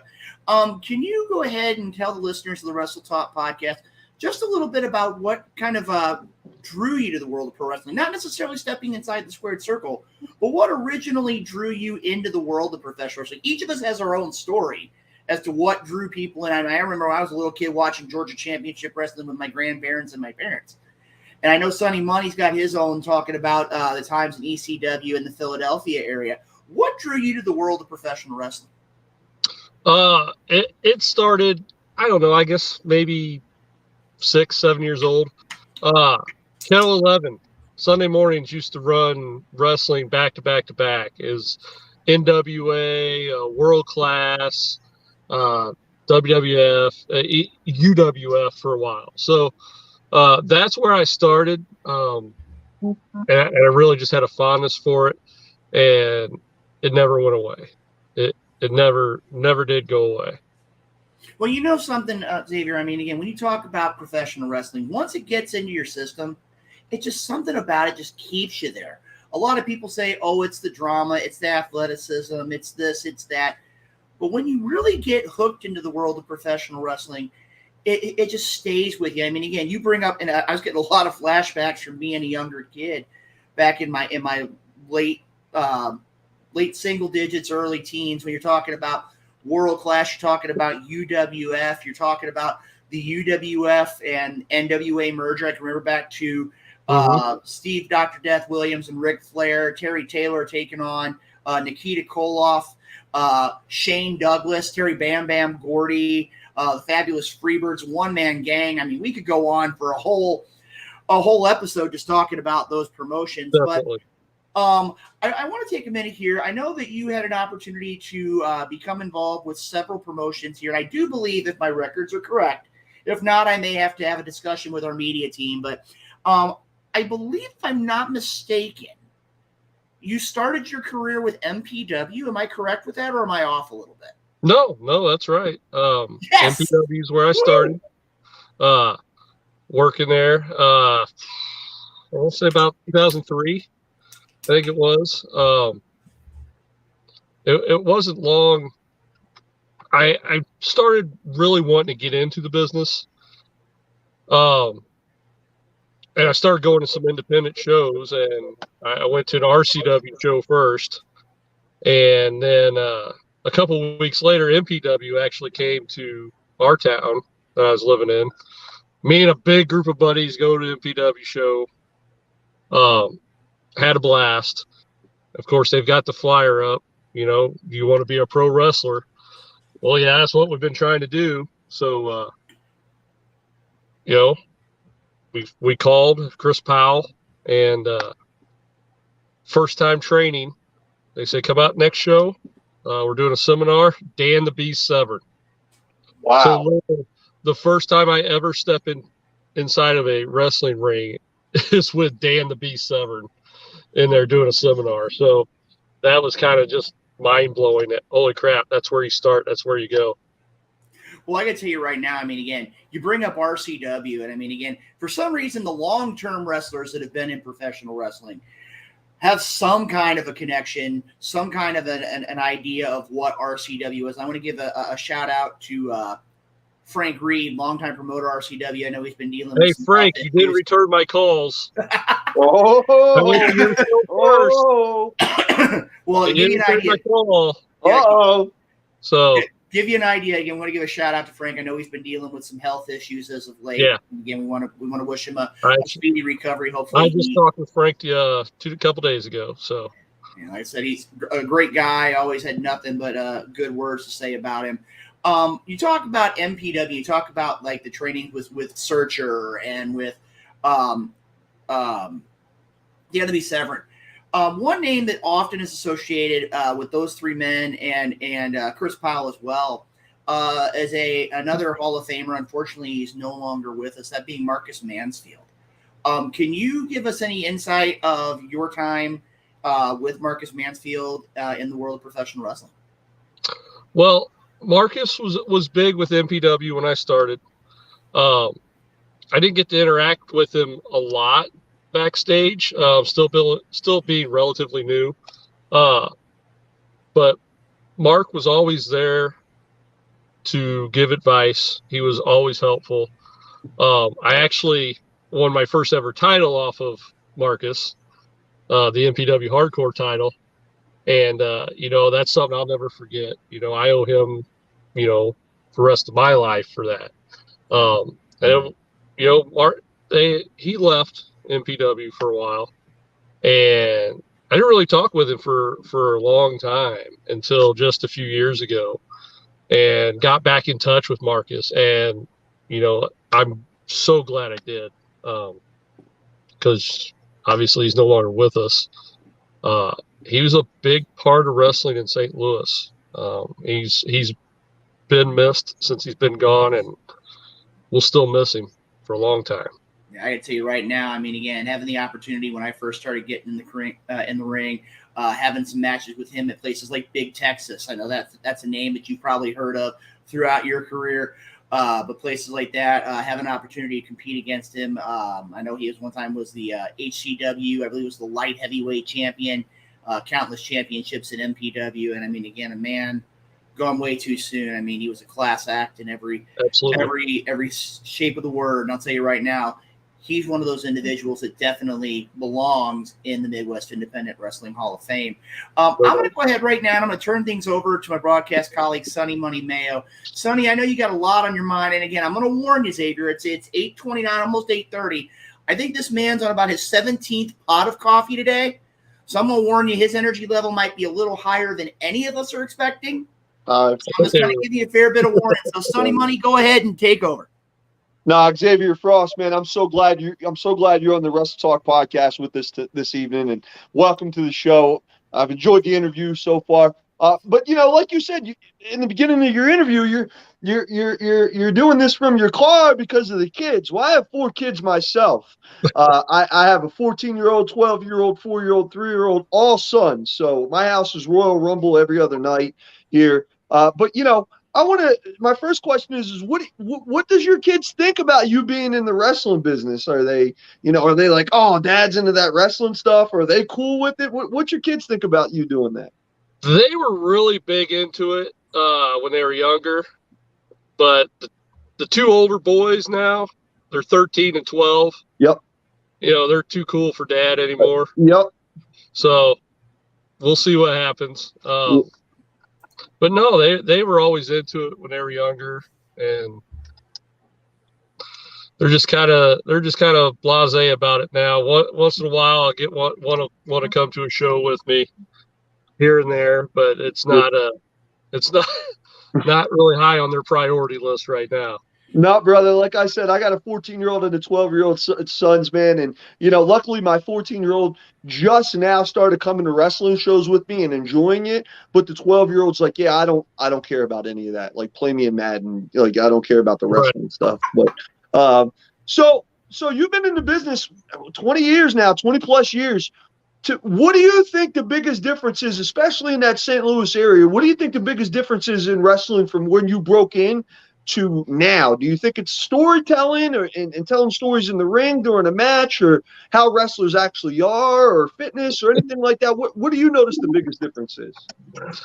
Damn, boys, I didn't know this was going to be a shoot interview. That's okay. Hey, that's what we do here, baby. That's what we do. The biggest difference, at least when I was brought into the business, with some of the other companies that were around at the time, we were big on old school. Respect was a big thing. Yeah, how to put a match together, how to tell a match, working the crowd, all that. A lot of that is lost in the St. Louis area right now. There's a big gap as far as how things should be going, and everybody now is just worried about getting every move they know in the book into their match. Nobody tells a story. Nobody works the crowd. It depends on what company you go to watch. It gets pretty depressing in my book. Yeah, and again, I say it every show, and I'd said it 2 or 3 times here tonight. There's different wrestling for everybody. Sometimes I'm in the mood. I'll flip on a death match wrestling match. You know what I mean? Because I grew up in Philly. I grew up going to ECW, CZW shows. There's no damn storytelling in that. It's just they're hitting their head over each other with the light tubes. But I'll tell you right now, Xavier Frost, my favorite wrestling to watch is when there's a story in the ring. You know what I mean? I don't care how many 450 springboard planches you do. If it makes sense and it's part of the story, then do 20 of them in the match. But make sure it makes sense. Hit them when you're supposed to hit them. You know what I mean? That's my favorite wrestling. So, but I'm glad to hear that there's still guys in the St. Louis area like yourself who take pride in that, who take pride in having respect, not only in the locker room, but out in the ring, out with the fans, so on and so forth. So, again, I'm so happy that you are on here tonight. Flywalker talked you up, and Flywalker always delivers on his guest there on the St. Louis side. So, but Flywalker, I'm going to pass it back to you, man, because you guys are grooving there, and I don't want to mess that groove up. Well, I got to tell you right now, first of all, a couple things out here. Number one, and I'd be remiss if I didn't put this up here. Hardcore Hoss, can you go ahead? It was a couple messages ago. I think it's like one of your number one fans, Frost, that's been sending us messages for about the last 45 minutes. Larry Wolf. And Hardcore Hoss, you can put one of those up there for him just to show him how much he is appreciated. Tell Frost I said hi, and he is awesome. Well, Larry, you are the man. I've always told you that. Larry Wolf is awesome. And I tell you what, hands down, not only is Larry a wonderful, great guy, but I dare you to find a bigger wrestling fan in St. Louis than Larry Wolf. Larry Wolf is awesome. Well, I got to tell you right now, and I'm not going to disagree with you, Xavier, but I would put him probably in the top 2 or 3. There's a couple others that are more historians, but when you look at actual wrestling fans, you got to put it this way. Larry's got to be up near the top. I mean, again, he comes out to everything. He supports pro wrestling. And that's what, I mean, to be honest with you, we all got into professional wrestling, whether it was watching it or being involved in it. We were fans. Yep. We know. We enjoy professional wrestling. We enjoy the competition that takes place in that 20 by 20 foot ring called the squared circle. And that's what drew us to the world of professional wrestling. And I want to go here, and again, I want to give a shout out to Nick Natural, Riley Knox, Leon Mephisto even popped in, Herb Simmons popped in. This is a happening place here on a Tuesday night to be a part of the Wrestle Talk podcast, and it's even a more happening place. And I got to throw this out here real quick. And I know you're still getting used to it. 2022 Midwest Independent Wrestling Hall of Famer, Xavier Frost. I got to ask you, I've been around pro wrestling a long time, much like yourself. How did you feel when you got, just like we talk about Cooperstown, you talk about Canton, or you talk about up in Canada for the Hockey Hall of Fame, or Springfield, Mass, I believe, for the Basketball Hall of Fame. How do you feel when that call comes across your phone and saying, hey, Xavier Frost, we would like to enshrine you into the Midwest Independent Wrestling Hall of Fame? Oh, well, there's another touchy subject, another can of worms you opened up. Sorry. All these other guys get these nice phone calls. Hey, I want to let you know you're in the Hall of Fame. I talked with the president of the Hall of Fame not 24 hours before it was posted, and nothing was mentioned, nothing was said. And then all of a sudden I get messages the next day popping up. Hey, congratulations. What are you talking about? Yeah, I found out from a post online. I never did get the phone call, but it was done on purpose because I always told him, there's so many deserving wrestlers in St. Louis and around the Midwest that deserve to be in there. I said I would always tell everybody, please don't vote for me. Let's vote for these other guys because there's so many people that need to be in there and are deserving. So it's an honor. I appreciate the people that did vote for me, and I'm ready. I mean, it's a good thing, right? Yeah. But once I go in and I'm in there, my next goal is to get back on that list of all these names that these guys need to be in there. That's my focus. And I agree with you too. I mean, again, being around pro wrestling for as long as I have been, I mean, you've got the promotions like the RCWs, the MPWs, the Gateway Championship Wrestling, the MMWAs, the SICWs, the St. Louis Anarchies have now had an opportunity to be around for a good significant amount of time. There are a lot of promotions in the St. Louis area that have a lot of great people. I mean, I could sit here and go for hours on names of people that I grew up. I mean, I feel fortunate that both of the men that trained me for professional wrestling, Pete Madden and John Blackheart, are both members of the Hall of Fame. When you look at St. Louis wrestling, and again, it's not just the wrestling at the Chase era or the arena or things like that. You look at places like the South Broadway Athletic Clubs. You look at places like the Big Texases. You look at the places like Occasions for the old MVWA. There are countless memorable venues. There are countless memorable wrestlers. And it's not just wrestlers that are in this Hall of Fame. You've got referees, you've got managers, you've got countless other people who've made their contributions into the world of professional wrestling. And I feel it's very important, much like yourself, because you came on the program a couple years ago to talk about the Hall of Fame. Right. And to give those men and women the opportunity to be recognized for all those times on the road. And a lot of people say, well, the big time guys, the men and the women in the WWEs and the NWAs and the AEWs are the ones that are missing birthdays or missing anniversaries. But that's the same thing on the local level. And we're logging just as many miles as they are. We're putting in just as much time. We're setting up the rings. We're tearing down the rings. We're selling concession. We're doing all these different things to make sure that we not only pay our dues, but to give our respect, as you said earlier on, to professional wrestling.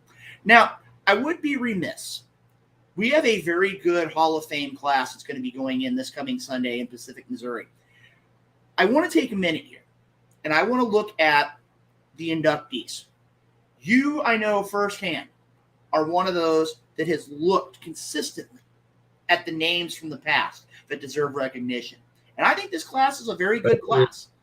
Let's start from the beginning here. And I'm kind of going from a mental picture of the graphic that I had an opportunity to see, which you can check out Midwest Independent Wrestling Hall of Fame on their Facebook account too. First one, the Lumberjacks, a tag team that's known throughout the Midwest. And again, as a reminder, I was told I'd remember, Lumberjacks for life.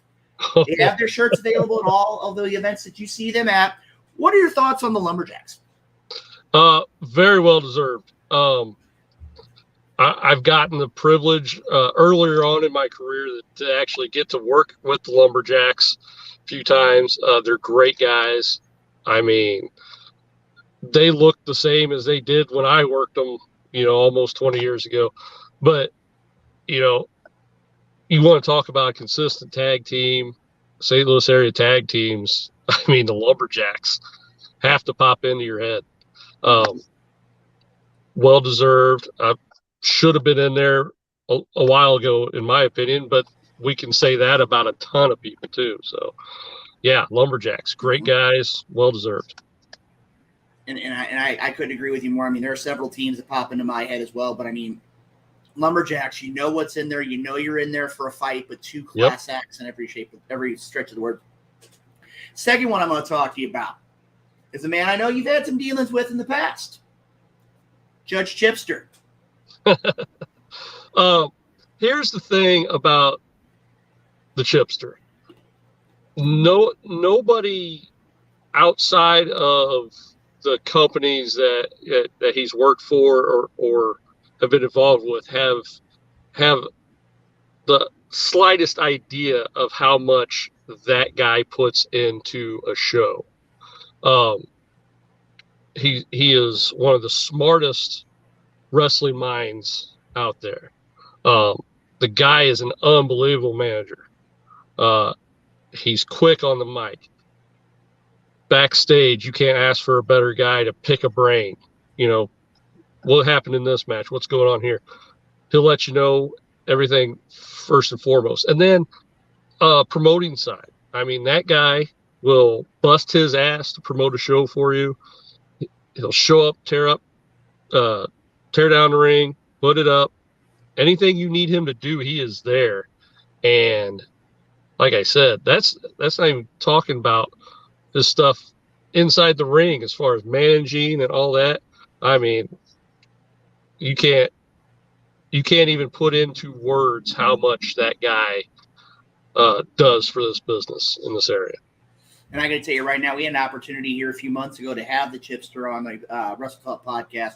And again, congratulations, Chipster, on your induction as well. But I mean, again, a man who's, like you said, his knowledge base is unreal.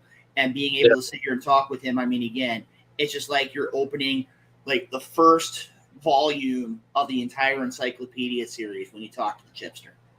Absolutely. Next one we're going to talk about is a man who we talked about at the top of the show. And I mean, again, it's been a topic here in the St. Louis area and across the professional wrestling world over the course of the last couple of days. And that is Carl Lauer. Yeah. Yeah, that's tough.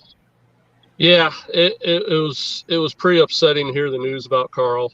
Carl was so excited about going into the Hall of Fame. That guy is another one that you can't even put into words what he has meant to wrestling, period. And I'm not even going to put an area on it or a promotion or anything. Wrestling, period. Carl, you know, with the Cauliflower Alley Club, Wrestling Commission. I mean, the years that guy's put into it is just unreal. They're turning the lights out on me here. That's not a good thing, but we got Xavier Frost still here. Got it taken care of. But man, yeah, I mean, it was rough to hear that, and it's gonna be rough come the actual ceremony. Carl's gonna be missed by many, many people. Yeah, and I just want to jump in there real quick and say, you know, the passing of Carl, it's really had a ripple effect, not only in that St. Louis area, but all across the Midwest. I mean, again, I've seen tributes to him pouring in all the way up from South Dakota by Derek Stone, by so many people in the wrestling community. So one more time to Carl Lauer. I mean, rest in peace, sir. Thank you for everything you've done for the wrestling business.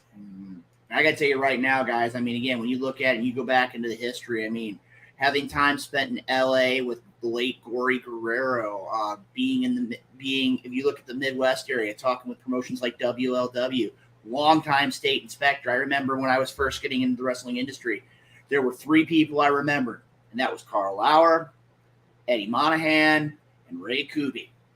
Those are three names from the past. A lot of people may not know, but those men knew what was up with the Wrestling Commission. They knew what was there. He was a very accomplished veteran. He was a great businessman. And one of the things I look at from a wrestling perspective, and I think it kind of covers the whole avenue, and you talked about him being Mr. CAC.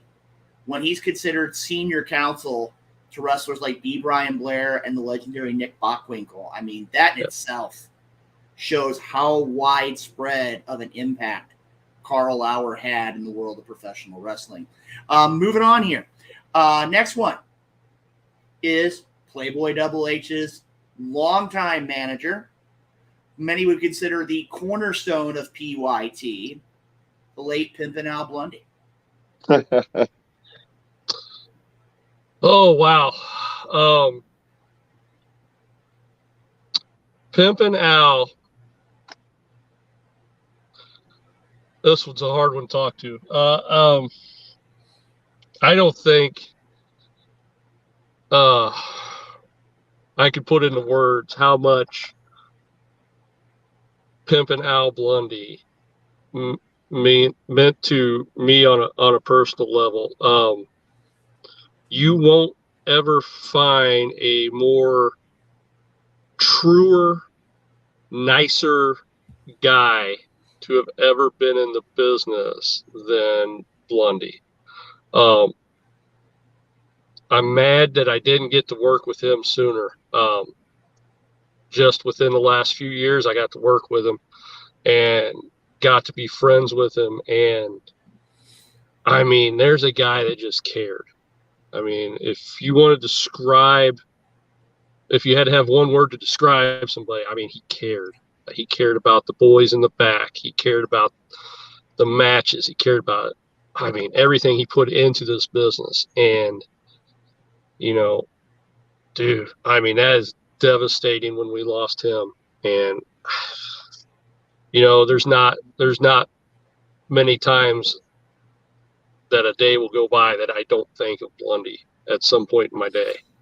And I swear, I think he's following me because I keep hearing his theme music everywhere I go. That means he's watching over you, brother. You know what I mean? I went on vacation last year, and all I heard was Sharp Dressed Man about 9 or 10 different places over a 7-day period. He's ribbing you. You On vacation with me? Yeah, he's ribbing you for sure. He's ribbing you. Oh, yeah. I mean, God. He always said he would never be in the Hall of Fame.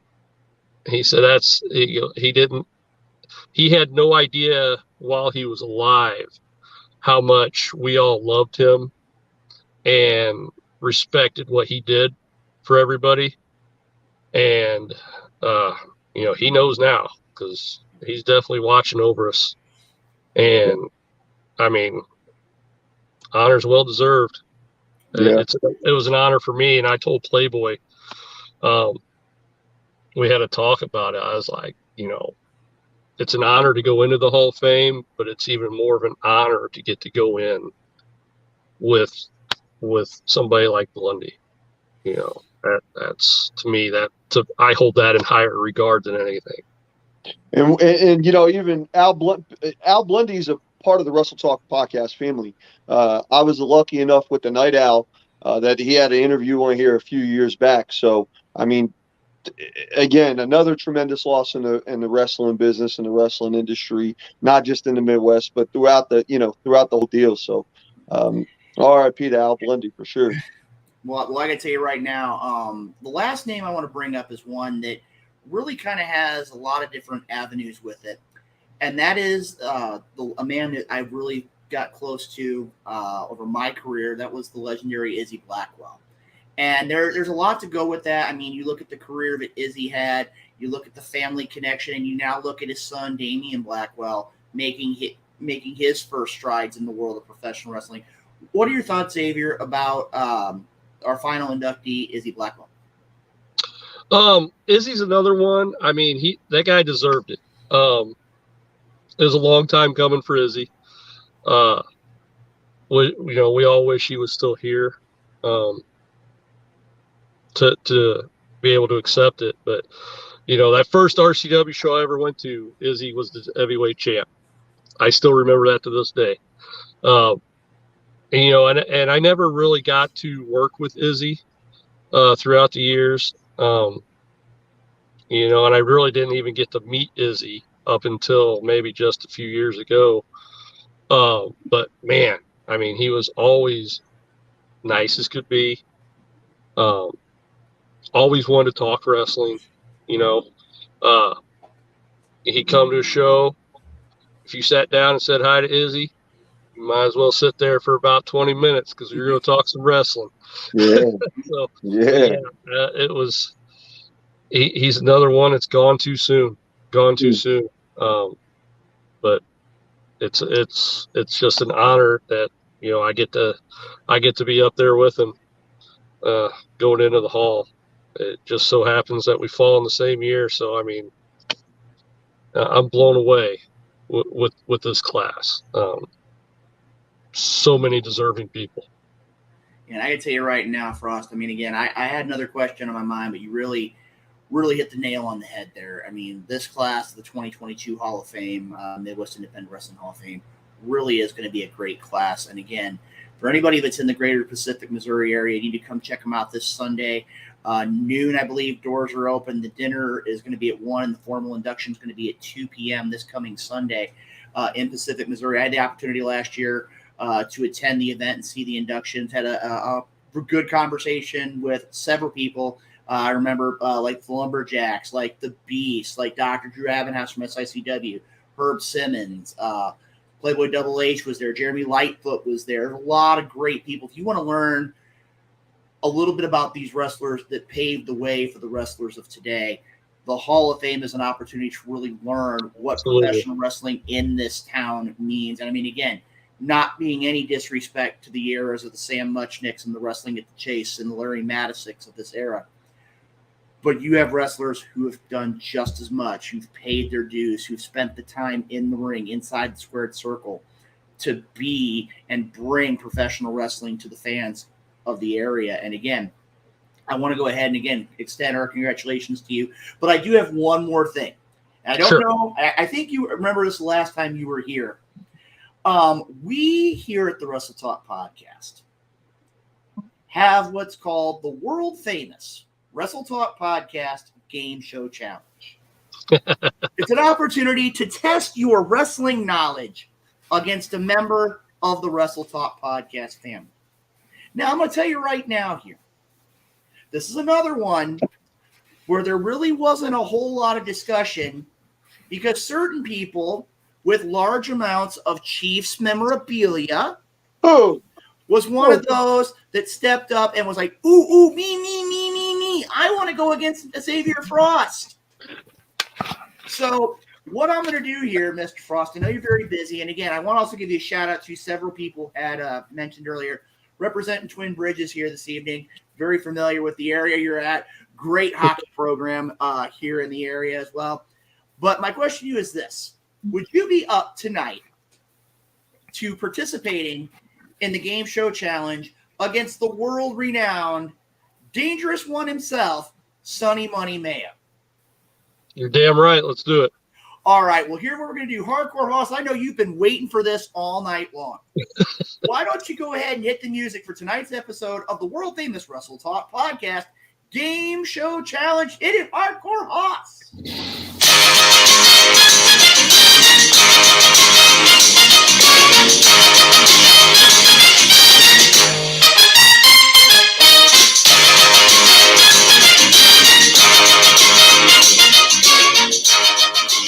Good evening, ladies and gentlemen, and welcome to this week's installment of the world-famous Wrestle Talk podcast Game Show Challenge. Tonight's contest is scheduled for the best 2 out of 3 falls.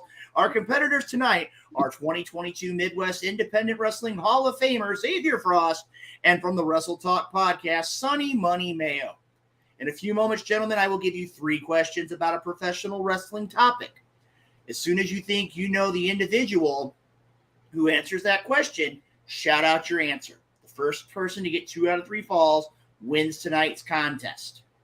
Now, the Wrestle Talk podcast media team has gone to overtime tonight to come up with a category fitting of our guest in this hour. Tonight's Wrestle Talk podcast Game Show Challenge is titled WWE Hardcore Champions. As you yourself, Mr. Frost, said, Your first championship was the MPW Hardcore title.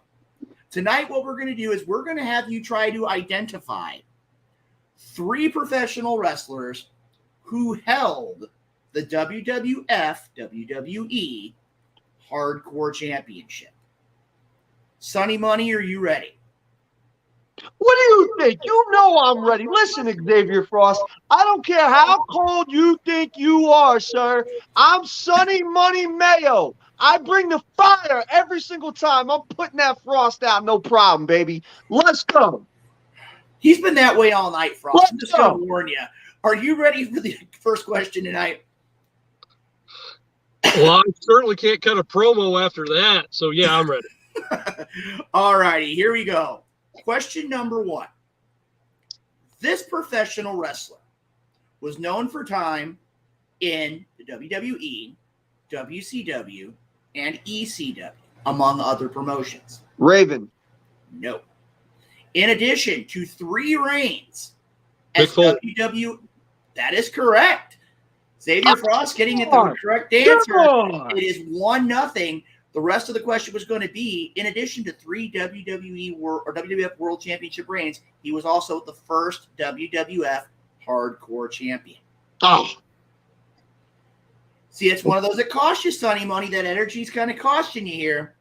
no, it ain't gonna cost nothing. All right, listen, Dick Douglas has got my back. I got him on hold over here. Don't worry about it. I got this. I know what I'm doing. Don't worry about it. I'm going to tell you right now, I don't know how much of an endorsement that was, but I know somewhere he's got to be excited about you being supportive of him. I know Sonny's ready. Xavier, you ready for question number 2? Absolutely. All righty, here we go. Question number 2. This individual is a longtime WWF WWE employee, a member of the Hall of Fame. Pat Patterson. Wow. Sonny Money coming back to tie it up. Woo! This Woo! first Hey, I see that IC starting to melt. champion. I see that iceberg starting to melt. Here I come. That the first Intercontinental Champion was also a Hardcore Champion. Now it's time for that all-decisive third fall. Here we go, gentlemen, the final fall to determine who's going to win tonight's Wrestle Talk Podcast Game Show Challenge. Now, here is the question. There were countless hardcore champions throughout the existence of the championship. This man competed in ECW, the WWF, and TNA.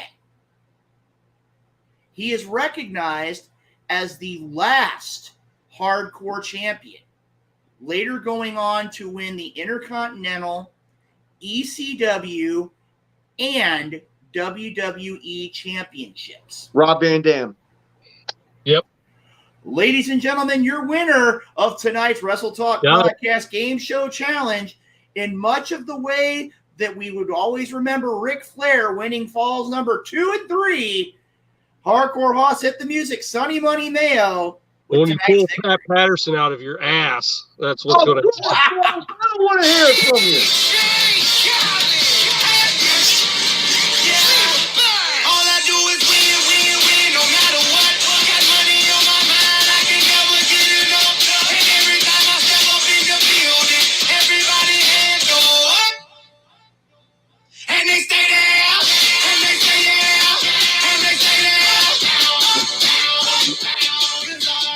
All right, guys, I got to tell you right now, and again, Sonny, I've known you a long time. I got to tell you, I thought this category was going to be 3-0 Xavier Frost. I really did. And when you won that first one, Frost, I thought it was going to be a sweep. But Sonny Money Mayo coming back through in the clutch wins tonight's Wrestle Talk Podcast. Yeah, well, the sun shines on a dog's ass every once in a while, so. Oh. Sounds like we're going to be going into overtime if we get too much starter. Hold on. Hoss, I apologize. I kind of interrupted that, but I know the crowd's been getting pretty loud. Can you go ahead and repeat what their views are on this? Shots fired! Shots fired!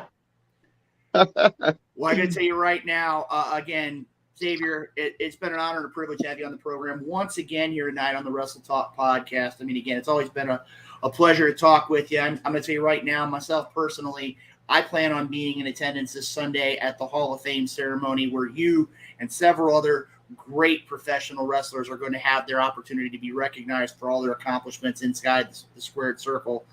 For those of you that would, for those people that would want to follow a little bit more about yourself or the Midwest Independent Wrestling Hall of Fame, how can they do that? Well, right now I'm semi-retired, so, but Midwest Hall of Fame Facebook page, look it up. I can't think of it right off the top of my head because I'm still pissed off about that trivia contest. So that was all Sunny Money. I kept it on the level. It's all Sunny Money. Pat Patterson. Two words into the question, and he's yelled out Pat Patterson. Hey, bro, I'm sorry. I'm an expert in WWF Hardcore Championship history. That's not my fault, Xavier Frost. That's yours, all right? Yeah, you were too busy. You You were too busy in the ring competing, getting pinned, and then you came on the Wrestle Talk podcast. You gave a spectacular interview, but you got pinned yet again, baby. All right? So I'm the comeback king. That ain't my fault, Xavier Frost. All right? But please, I'm sorry to interrupt. Please go ahead. Anytime you want a rematch, let me know. Hey, in the words of my favorite wrestler of all time, the late, great Scott Hall, don't sing it, bring it. It's not Pat Patterson? No, it's not Pat Patterson. Hey, Okay. let's respect to Pat Patterson, all right? All right. I think we're going to have a truce here for the time being, but I think right now as it stands, I think this is going to be a rematch we're going to need to see in the upcoming weeks and months to come.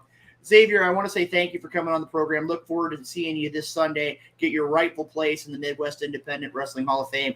Sonny, I know you want to talk more about Pat Patterson, but I'm going to go ahead and throw it back to you for any final thoughts for our second hour guest, Xavier Frost. All bullshit aside, man, thank you so much, Xavier Frost. I really do appreciate you coming on, man, and learning more about you. And so much congratulations to you going into this Hall of Fame. That's no blowing smoke or anything. That's legit. I really mean that, man. Thank you for everything you've done for the wrestling business. Thank you for continue to do everything you are doing for the wrestling business. So one more time, major congratulations on you going in the Hall of Fame. I'm glad that you are a part of the Wrestle Talk podcast family. I cannot wait to have you back on. Game show challenge or not, I really legit can't wait to have you back on, man. So many blessings to you and your family. Thank you. Thank you guys for having me. I mean, it's always fun to come on here. So anytime you need me, let me know. Absolutely. All righty. Well, like I said, it's absolutely Xavier Frost, ladies and gentlemen, 2022 Midwest Independent Wrestling Hall of Fame member, going to be inducted this Sunday. If you get an opportunity, make it a point, check him out online. A great class being inducted. Again, doors opening at noon. The luncheon is at 1, and the inductions start promptly at 2 o'clock. Again, Xavier, thank you for coming on the program, and we will definitely have you back on in the not too near distant future. Sounds good. Thanks, guys. Appreciate it. All righty. Thank you very much. Ladies and gentlemen, Xavier Frost joining the Wrestle Talk podcast here this evening. Again, gentlemen, I can tell you right now, great show here. I mean, we had an opportunity to talk with, with Joey O'Farrell in the first hour, Xavier Frost in the second hour. Talked great wrestling, talked Midwest Independent Wrestling Hall of Fame. I think Sonny Money has said the name Pat Patterson about 18 times in the last 5 minutes. But overall, guys, I got to tell you, kind of the standard here with the Wrestle Talk podcast here. We're about 5 minutes into overtime, but you know what? Since moving to this new platform, it's great because there is no more overtime. We can go as long as we want. Yeah, but I got to tell you guys, tonight was a great show. We had a lot of wrestlers from all different promotions coming on the program here tonight. I got to tell you, it's been a great show. It really has been. Hardcore Hoss, your thoughts on tonight's show? You know, I was in the back for most of the show, but, you know, I really was watching both interviews, and I really enjoyed them both. I always enjoy learning more about guys from out your way, you know, because out here in Virginia, West Virginia area, you know, we just we love learning more about other professional wrestlers because, you know, this really is a great sport and there's a lot of great people involved in it. So absolutely. And you know something, guys? Hold on one second here. I got to go into the library here. I think I have it over here. Yes, I do. I think. Yes, I do. You're talking about learning history. Right here's a book. If you haven't had an opportunity, go online and pick up a copy of this. It's called J Crown. It was written by Matt Charlton. There's 2 editions of this available online. You can get it on most of your book purchasing sites. You can get it on Amazon. Has a lot talking about the world of Japanese professional wrestling. This one there talked about the Triple Crown of professional wrestling when it comes to wrestling. I know there's a second one which I bought, which I'm getting ready to start reading. Matter of fact, I'll start reading it this week, talking about a wide variety of other championships that were held in a high esteem over in the country of Japan. Also, again, ladies and gentlemen, make it a point, eatsleepwrestle.com.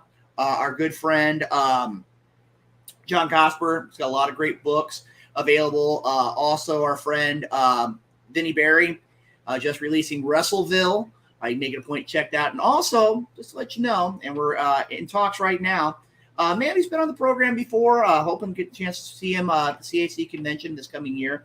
Vance Nevada is getting ready to release a book about the world of Canadian professional wrestling. And I had an opportunity to look at a little bit of previews for it. Going to be a great book. And again, as soon as that becomes available, we're going to be able to have some information on that on the Wrestle Talk podcast, social media. And also, hopefully, we'll have him back on later on this spring, maybe even early this summer, as we're getting dangerously close, guys. 8 episodes. We're getting near 4. I can smell it, man. I can almost reach out and touch it. It's close. We're 8 away. We're 8 away. Something else, too, guys? I'm doing a little bit of the math here. 4 and 4. You know something, funny money? If you do the math, you know who that means could be around for episode 400? Yeah. This guy. Yeah. That guy. Yeah. That guy. Listen, and lots of other guests. Episode 400 is going to be an awesome episode. And again, I encourage you to go ahead, and I know it's been posted up here in the chat. Make sure to share. Make sure to like the Wrestle Talk podcast. Share it to your friends. Share it to your family. Share it to everybody you know, because the Wrestle Talk podcast continues to bring the best in professional wrestling each and every week. Local, national, international, you name it. The Wrestle Talk podcast brings it each and every week. You know what, Sonny Money? We got the message down here. Make sure to comment, share, subscribe. We've had a lot of great comments tonight. We've had people in Cali. We've had people East Coast, West Coast, northern part of the country, southern part of the country. Let's keep sharing the Wrestle Talk podcast throughout the country. Sonny Money, I know you got a little bit of business to take care of before we call it a night here on the program. I got a little bit of business, I got a little bit of business, a couple of little shout outs I want to get off my chest before we get going there. But if my man John Hossler would take care of me, we got to handle this business. We usually like to do it 2 or 3 times throughout the episode, but we had such a great episode tonight talking Grandel Wrestling, talking with Xavier Frost. We didn't get to hit it, so I'm going to give it everything I got here. So Hardcore Hoss, go ahead and hit me there. Our wonderful sponsors, Everything Combat, Kincaid Arcade, Esports Bar, Kansas City, Interstate 70 Sports Media, Royals Mills Transportation, Painter's Dream Productions, Rathburn Engraving. Throw up them mugs, fellas.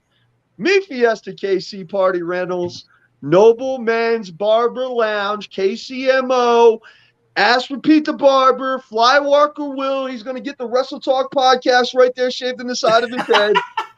And last but not least, the FWWC. We would not be able to do Wrestle Talk podcast. We would not be able to have the wonderful website or any of the social media platforms. We would not be able to have StreamYard. We would not be able to do any of this without our wonderful sponsors. So again, thank you to each and every one of our sponsors who comes out, supports us every Tuesday night on Wrestle Talk, and all of our hosts.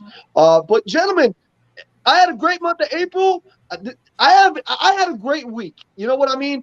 And I was thinking about this today, how to word it. So this week was a great barbecue Z-Man sandwich from Oklahoma Joe's in Kansas City. You know why? Because Saturday was the bottom bun, okay?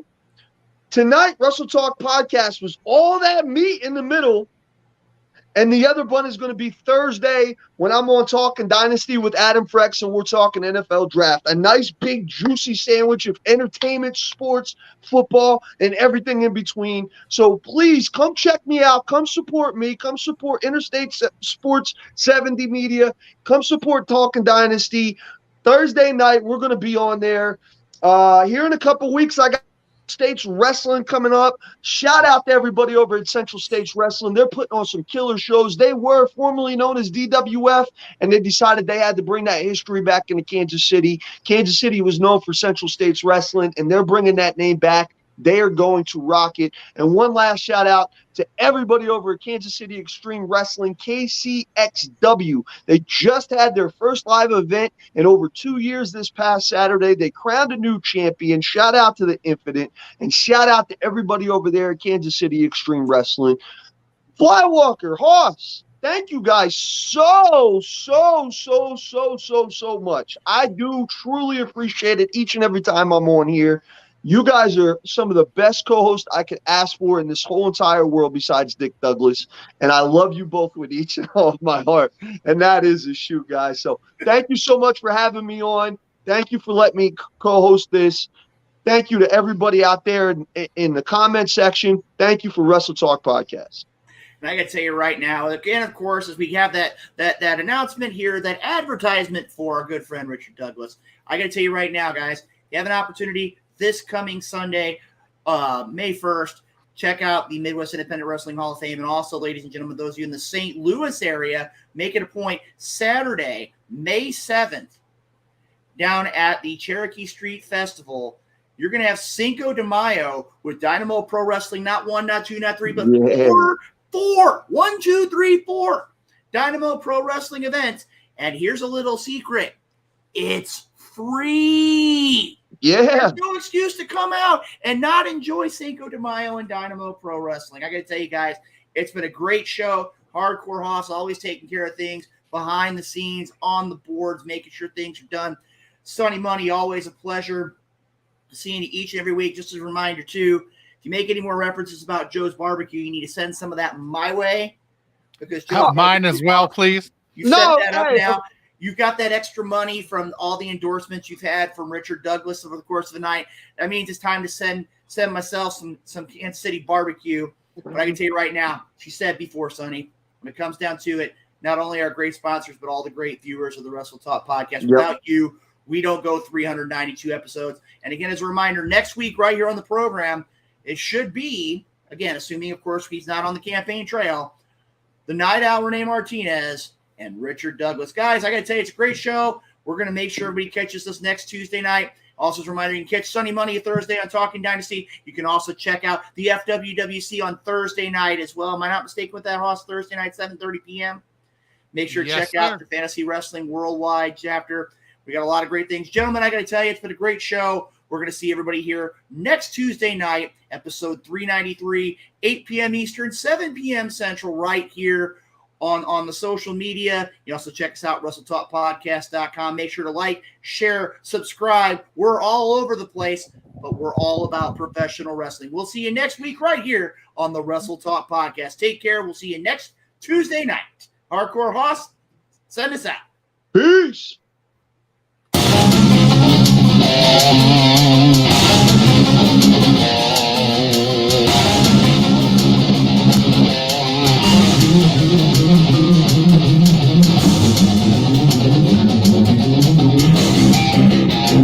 You know how this is going to turn